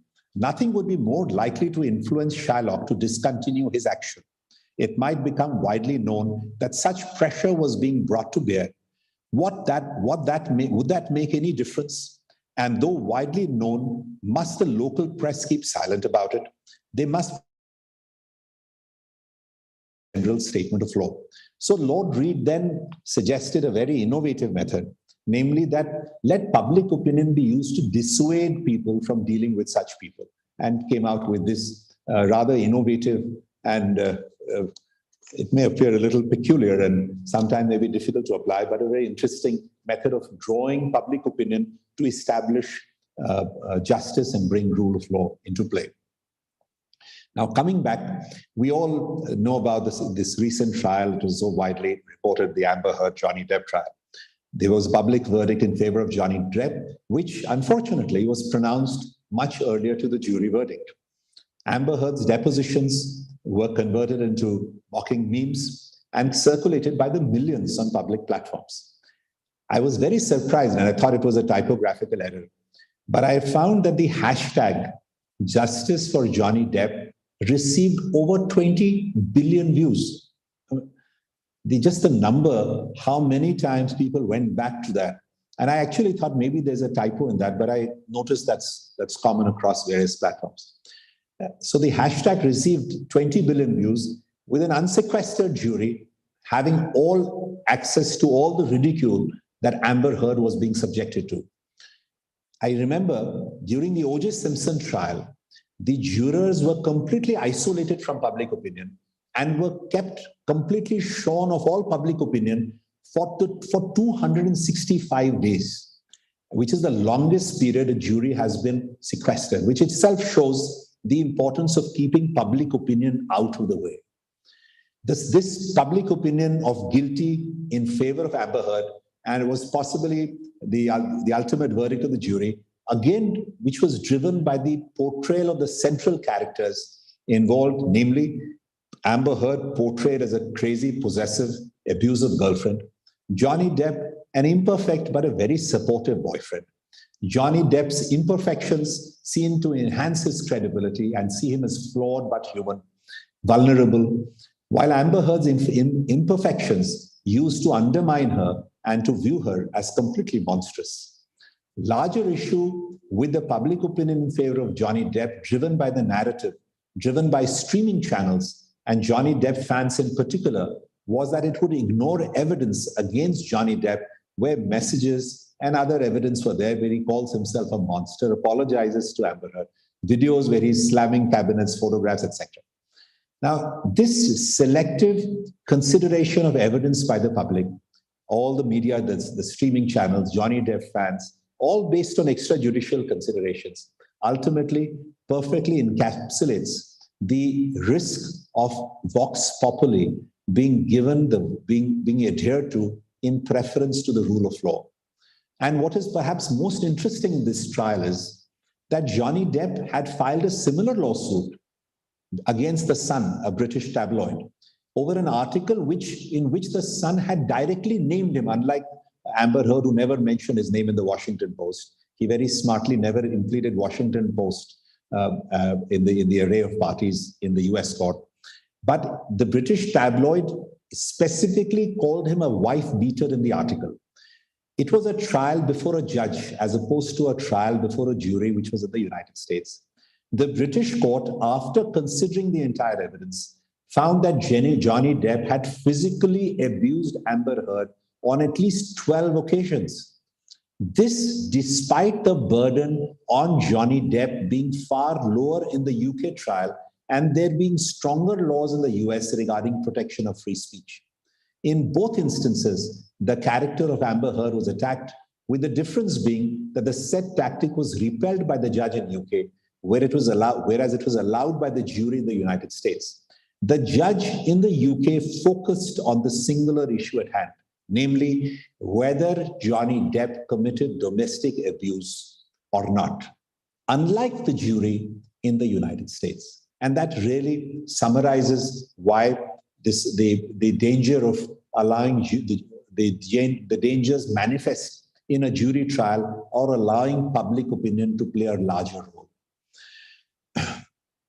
I would also like to quote something which was said more than 250 years ago, and which is still so profound and really makes your hair stand on end.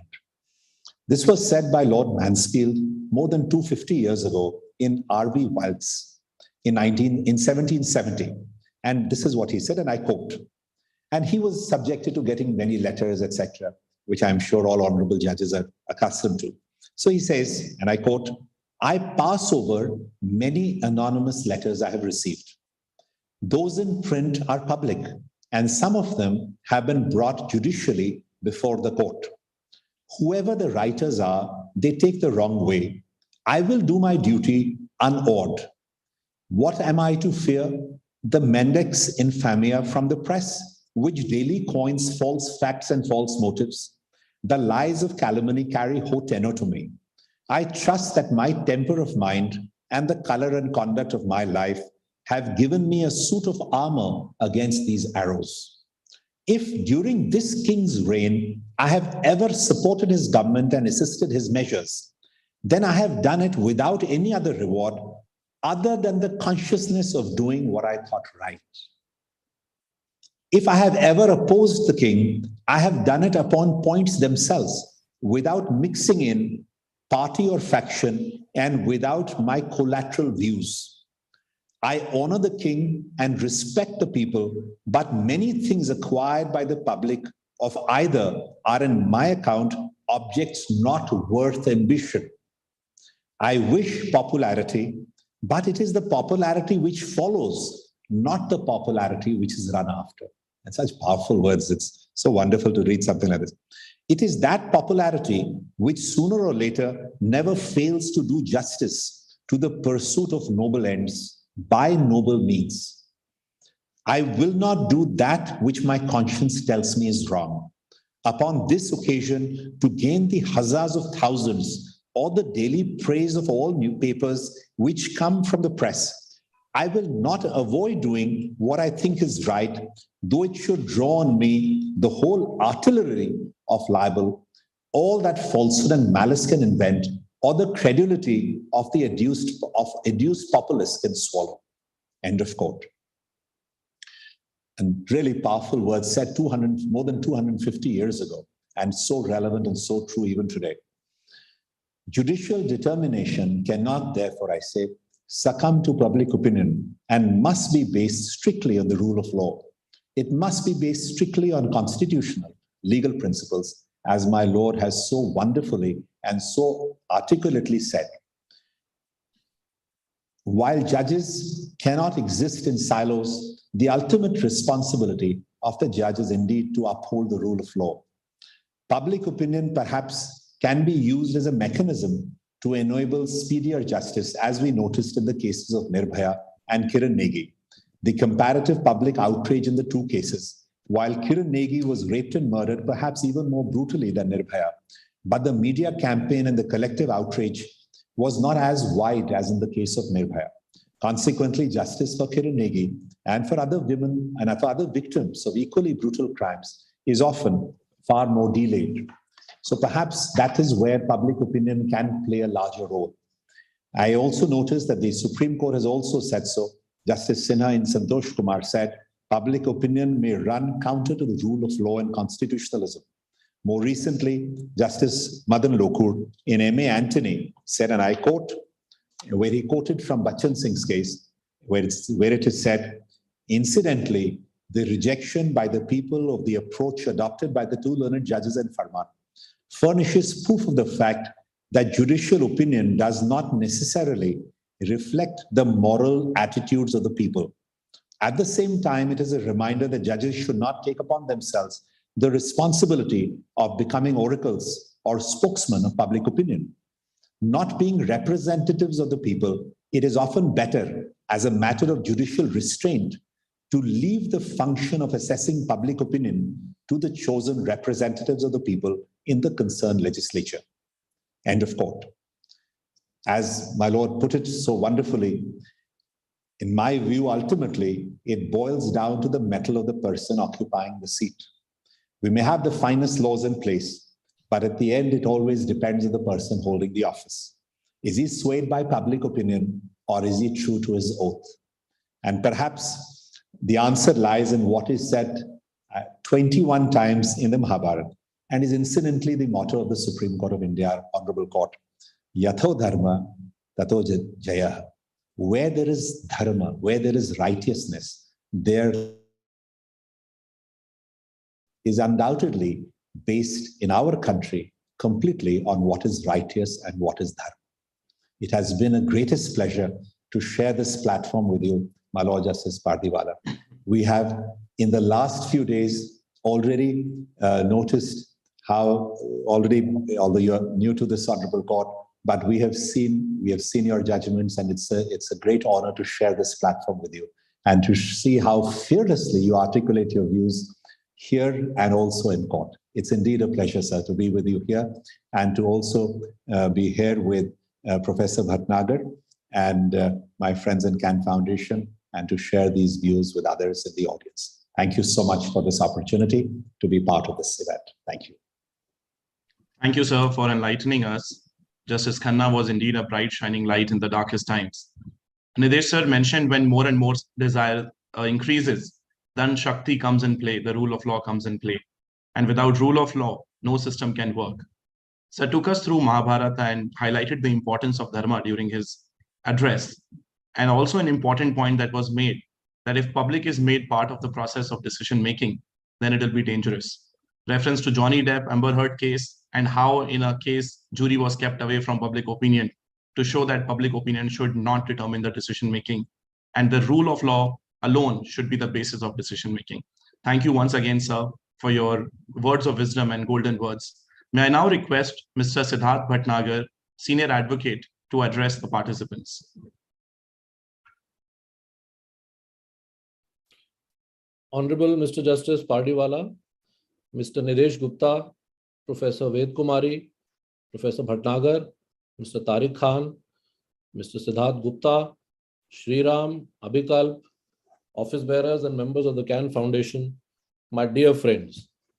It is an honor for me to be invited to participate in this symposium, the theme for which was very close to the heart of Justice Khanna, in whose memory we are meeting today. Not least because many of his judgments touched upon it or were based on these, but he continued to speak and write about these aspects even on demitting office. It was so dear to him. My Lord Justice Pardiwala, in his illuminating keynote address, and Mr. Gupta in his presentation have already dealt with the theme most comprehensively, for which we are truly grateful. So what I propose to do, therefore, is to place before you some thoughts of mine for your consideration on these two competing, conflicting viewpoints.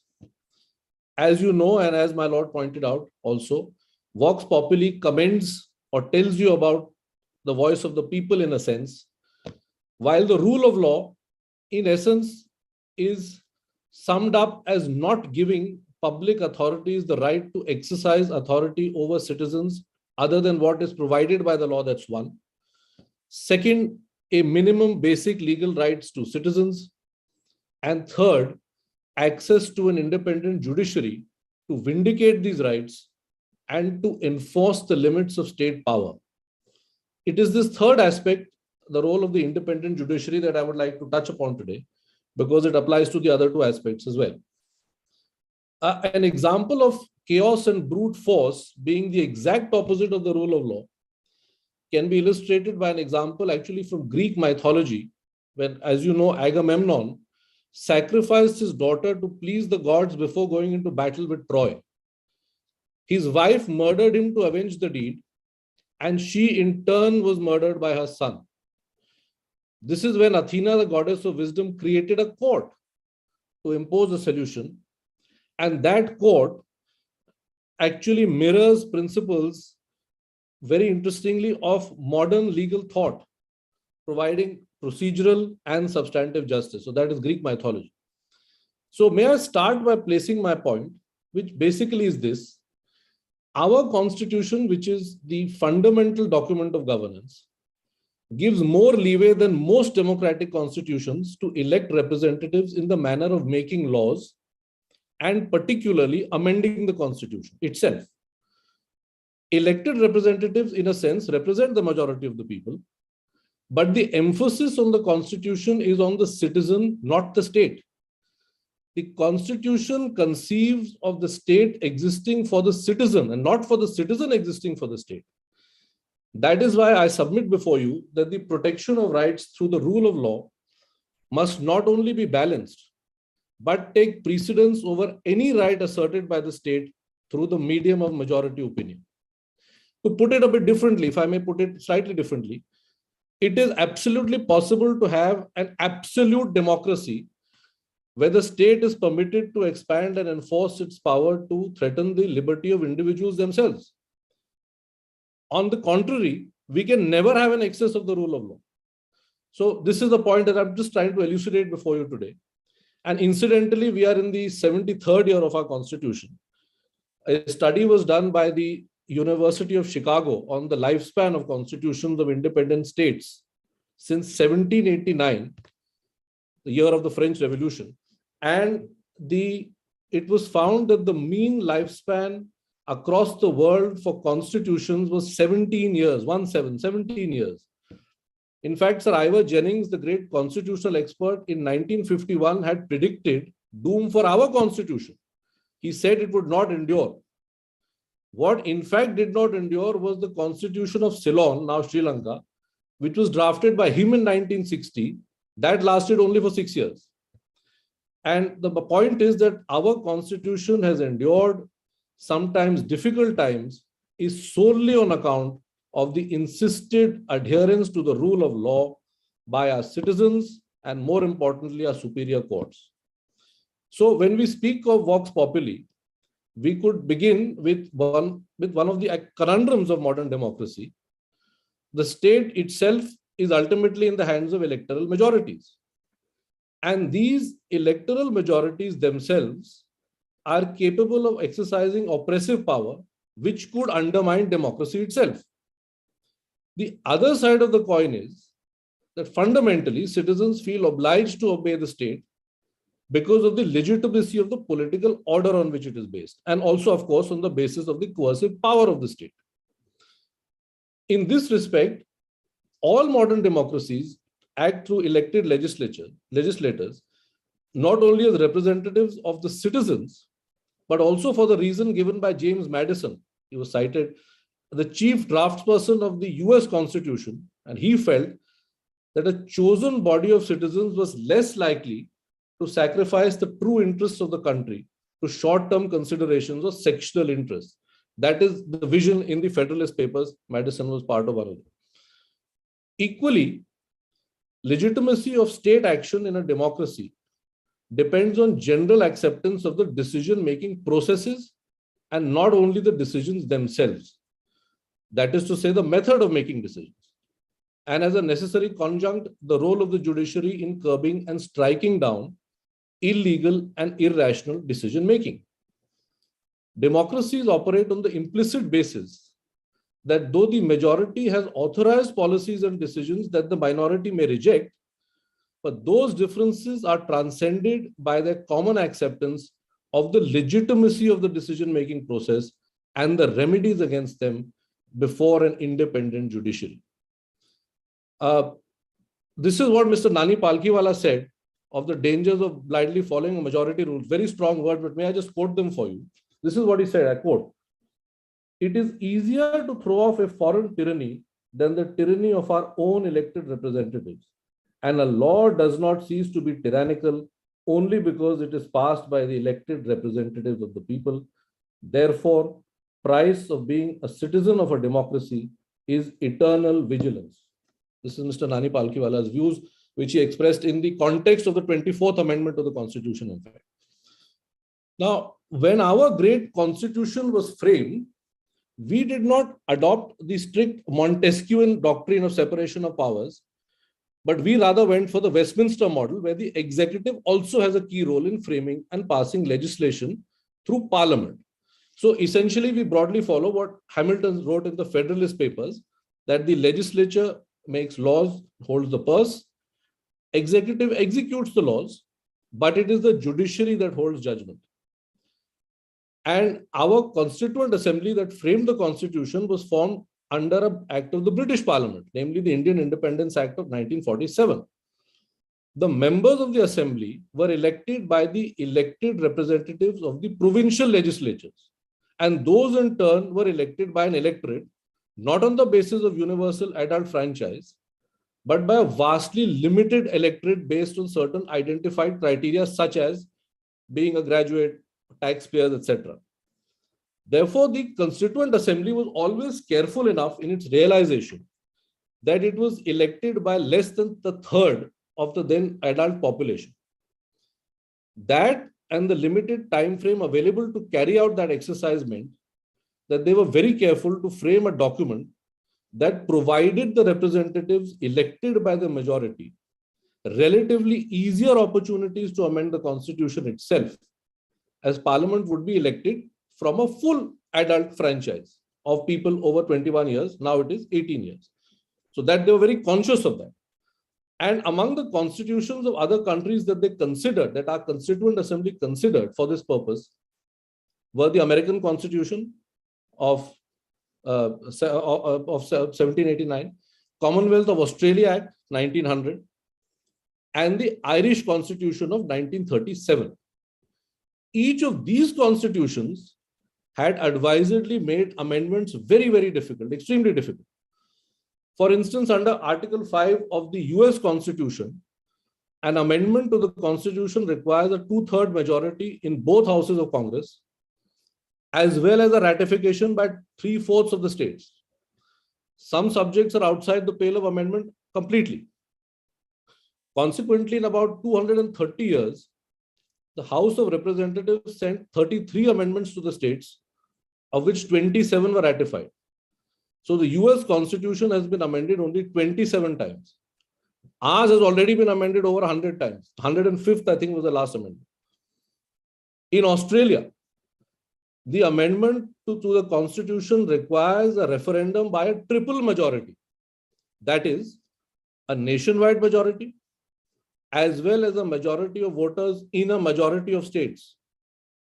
So in Australia, they've had 44 referendums in the last 122 years, and only 8 amendments have been passed, the last of which was in 1977, 40 years ago. Irish Constitution was very interesting. They have an amendment by referendum, but for the first 8-year period, of the Constitution, it was said that an amendment could be done by a simple majority. This was to redress any difficulties in the working of the Constitution. And Ireland's Constitution has now been amended about 32 times. So with these models before it, the Constituent Assembly still chose to provide a relatively easier method of amendment in Article 368 of our Constitution, which is 2/3 of the members of a House present and voting, and a majority of the total membership of the House. For certain other amendments, there is a ratification of the majority of states required under the proviso to 368. So it was in the mind of the Constituent Assembly to permit directly elected Parliament to carry out amendments and to meet the felt need of the times more easily than the other constitutions which they considered. The fact that elected Parliament would represent majority rule is a basic principle of democracy, but this only authorizes actions of the state. It does not make them legitimate. This is why democracies must have methods, and we have, of limiting or diluting the powers of majorities through law and the judicial processes. The law lays its emphasis on individual rights, and an independent judiciary must necessarily be accountable to the electorate for their decisions. Must necessarily not be accountable to the electorate for its decisions. An independent judiciary is not accountable. Second, the judicial process is characterized by abstract reasoning. Judges do not decide cases in accordance with public opinion. In fact, our flexible living constitution permits judges to fill gaps by applying the rule of law. Judges have always made law because to decide disputes between parties, they have to also fill gaps, supply answers that cannot be found in existing sources. Law which has grown through earlier decisions remains a major source, stare decisis. Judges have traditionally done so within the existing framework of legal principle and without trespassing on the functions of executive and parliament. But as I placed before you, our Supreme Court has been able to subject decision-making to strict and rigorous judicial scrutiny. Therefore, any thinking that elected representatives are entitled to ignore or abrogate constitutional rights as an expression of the democratic will of the people is the foundation of a totalitarian state. In the very first year of our constitution, in Gopalan's case, our Supreme Court cited with approval the United States Supreme Court that a government which does not recognize inalienable human freedoms and which holds, and may I just quote this for you, the lives, the liberty, and the property of its citizens subject at all times to the absolute disposition and unlimited control of even the most democratic depository of power is after all but a despotism. It is true, it is a despotism of the many, of the majority if you choose to call it, but it is nonetheless a despotism. Our courts apply the rule of law every day, and any instances in this regard are beyond enumeration. But when we look at the laws made by parliament or state legislatures, there are a number of instances where these laws are struck down, partially or wholly, for either violating federal distribution of powers, that is to say legislative competence, or by contravening fundamental rights or any other provision of the Constitution, to which is added manifest arbitrariness in legislation. That's a recent addition. Merely because laws have the imprimatur of parliament or state legislature as elected bodies has never protected them from scrutiny. As far as constitutional amendments are concerned, because I touched upon that a bit, there are separate genus altogether because the interpretation of the Constitution involves principles different from ordinary principles of interpretation, as first laid down by Chief Justice Marshall in the famous 1819 case of McCulloch and Maryland, consistently followed by a Supreme Court. Even when we look at amendments to the Constitution themselves, some of which had the ratification by legislatures of not less than half the states, they were not saved from judicial scrutiny at all. Before I mention some examples to buttress my point, I would submit before you that the greatest contribution of the Supreme Court has been to preserve the Constitution and as a concomitant, the rights that flow from it. the preservation of constitutional rights was at the helm since the first year of our constitution itself, and later on led to the development of the basic structure axiom or principle that the basic structure of the constitution cannot be touched or tampered, first mooted way back in 1965 by Justice Modholkar in Sajjan Singh's case. Thereafter, and I'll just take you through a few examples. Golaknath, 1967, Supreme Court was deciding whether the power of amendment lays solely within Article 368 or in a residuary article, or whether it was a sui generis power consistent with a changeable constitution, held that fundamental rights could not be amended.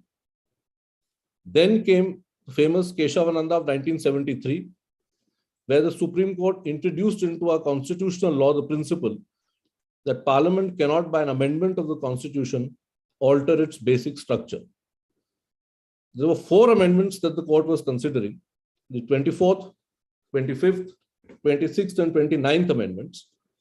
The 24th amendment had sought to supersede Golaknath by enacting that Article 13(2) shall not apply to constitutional amendments.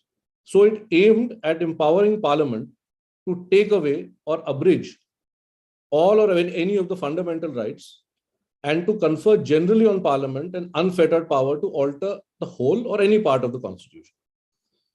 The 25th Amendment had inserted Article 31C to give effect to directive principles contained in certain articles, 39B and 39C.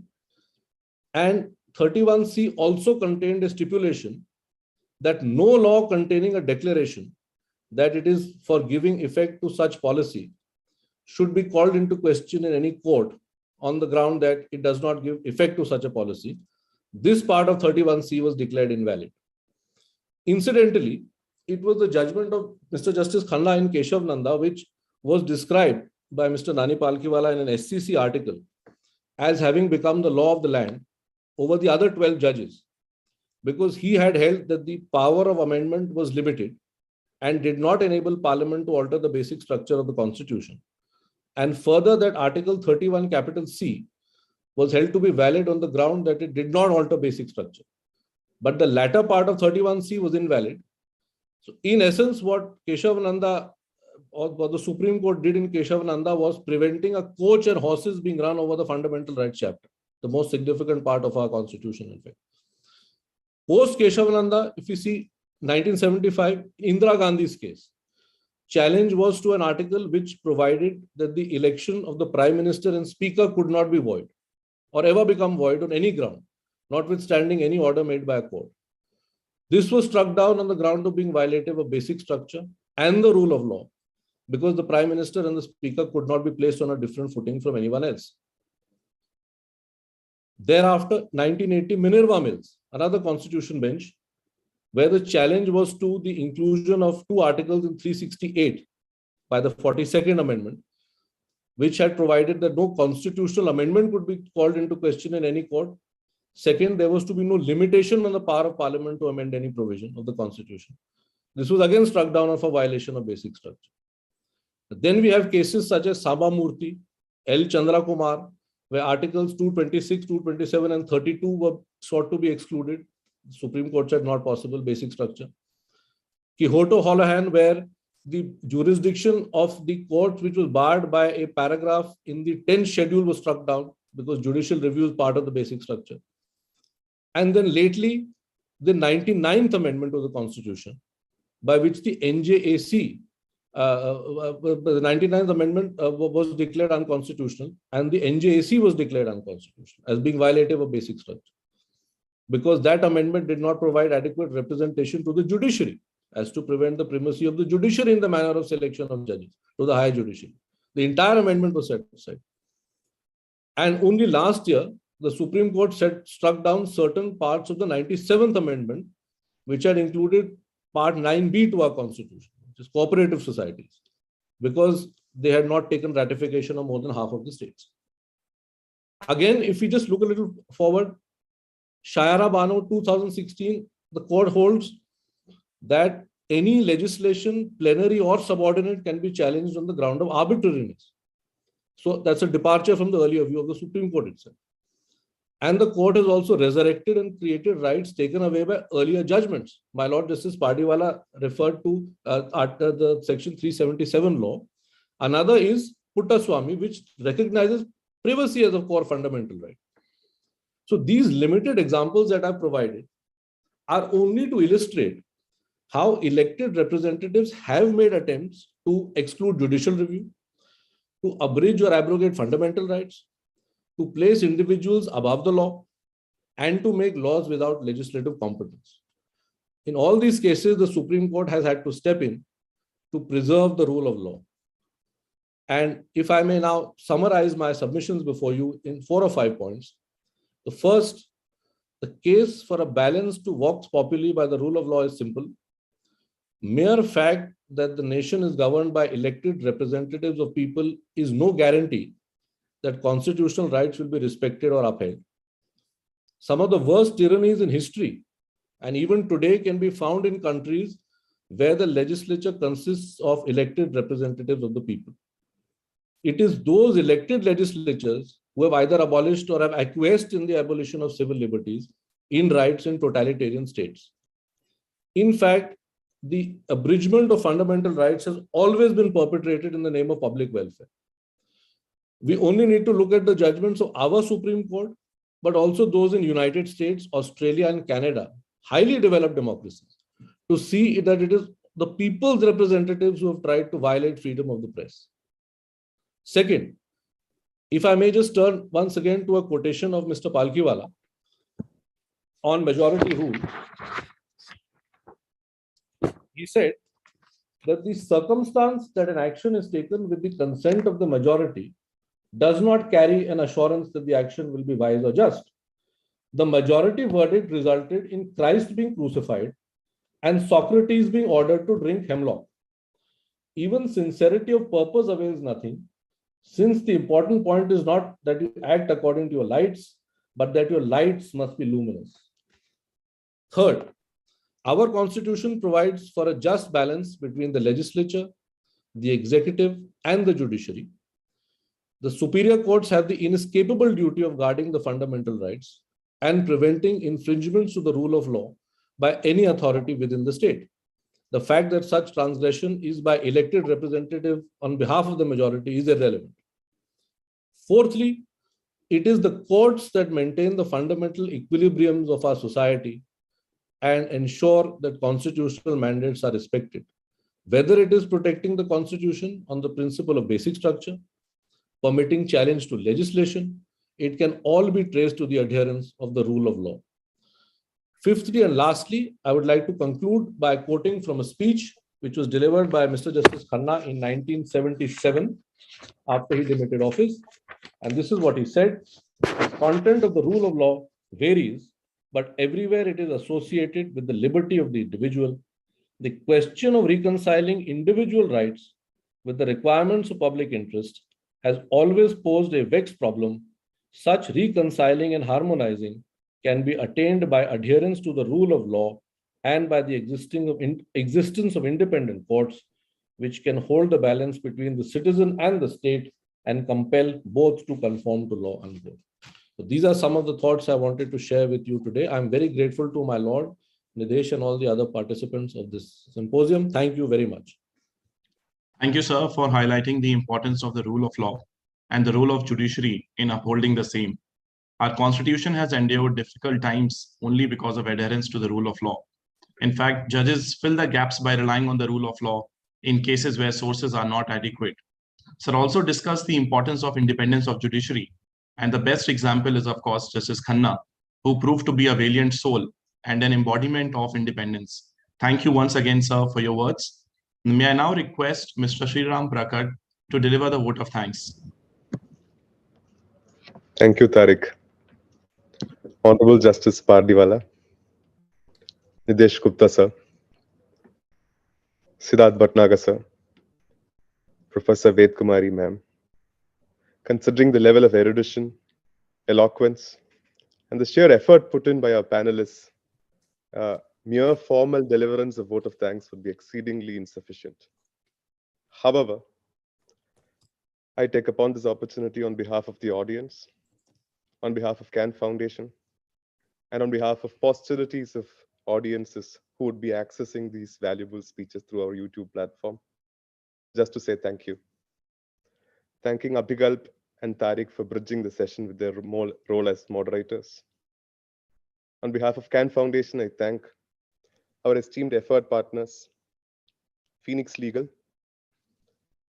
Hemant Sahai and Associates, ELP partners, Economic Law Practices, our knowledge partners, Eastern Book Company, SCC Online, Bar and Bench, and last but not the least, the student volunteers without whose toil, not only this symposium, but no venture of Khan Foundation would be near to complete.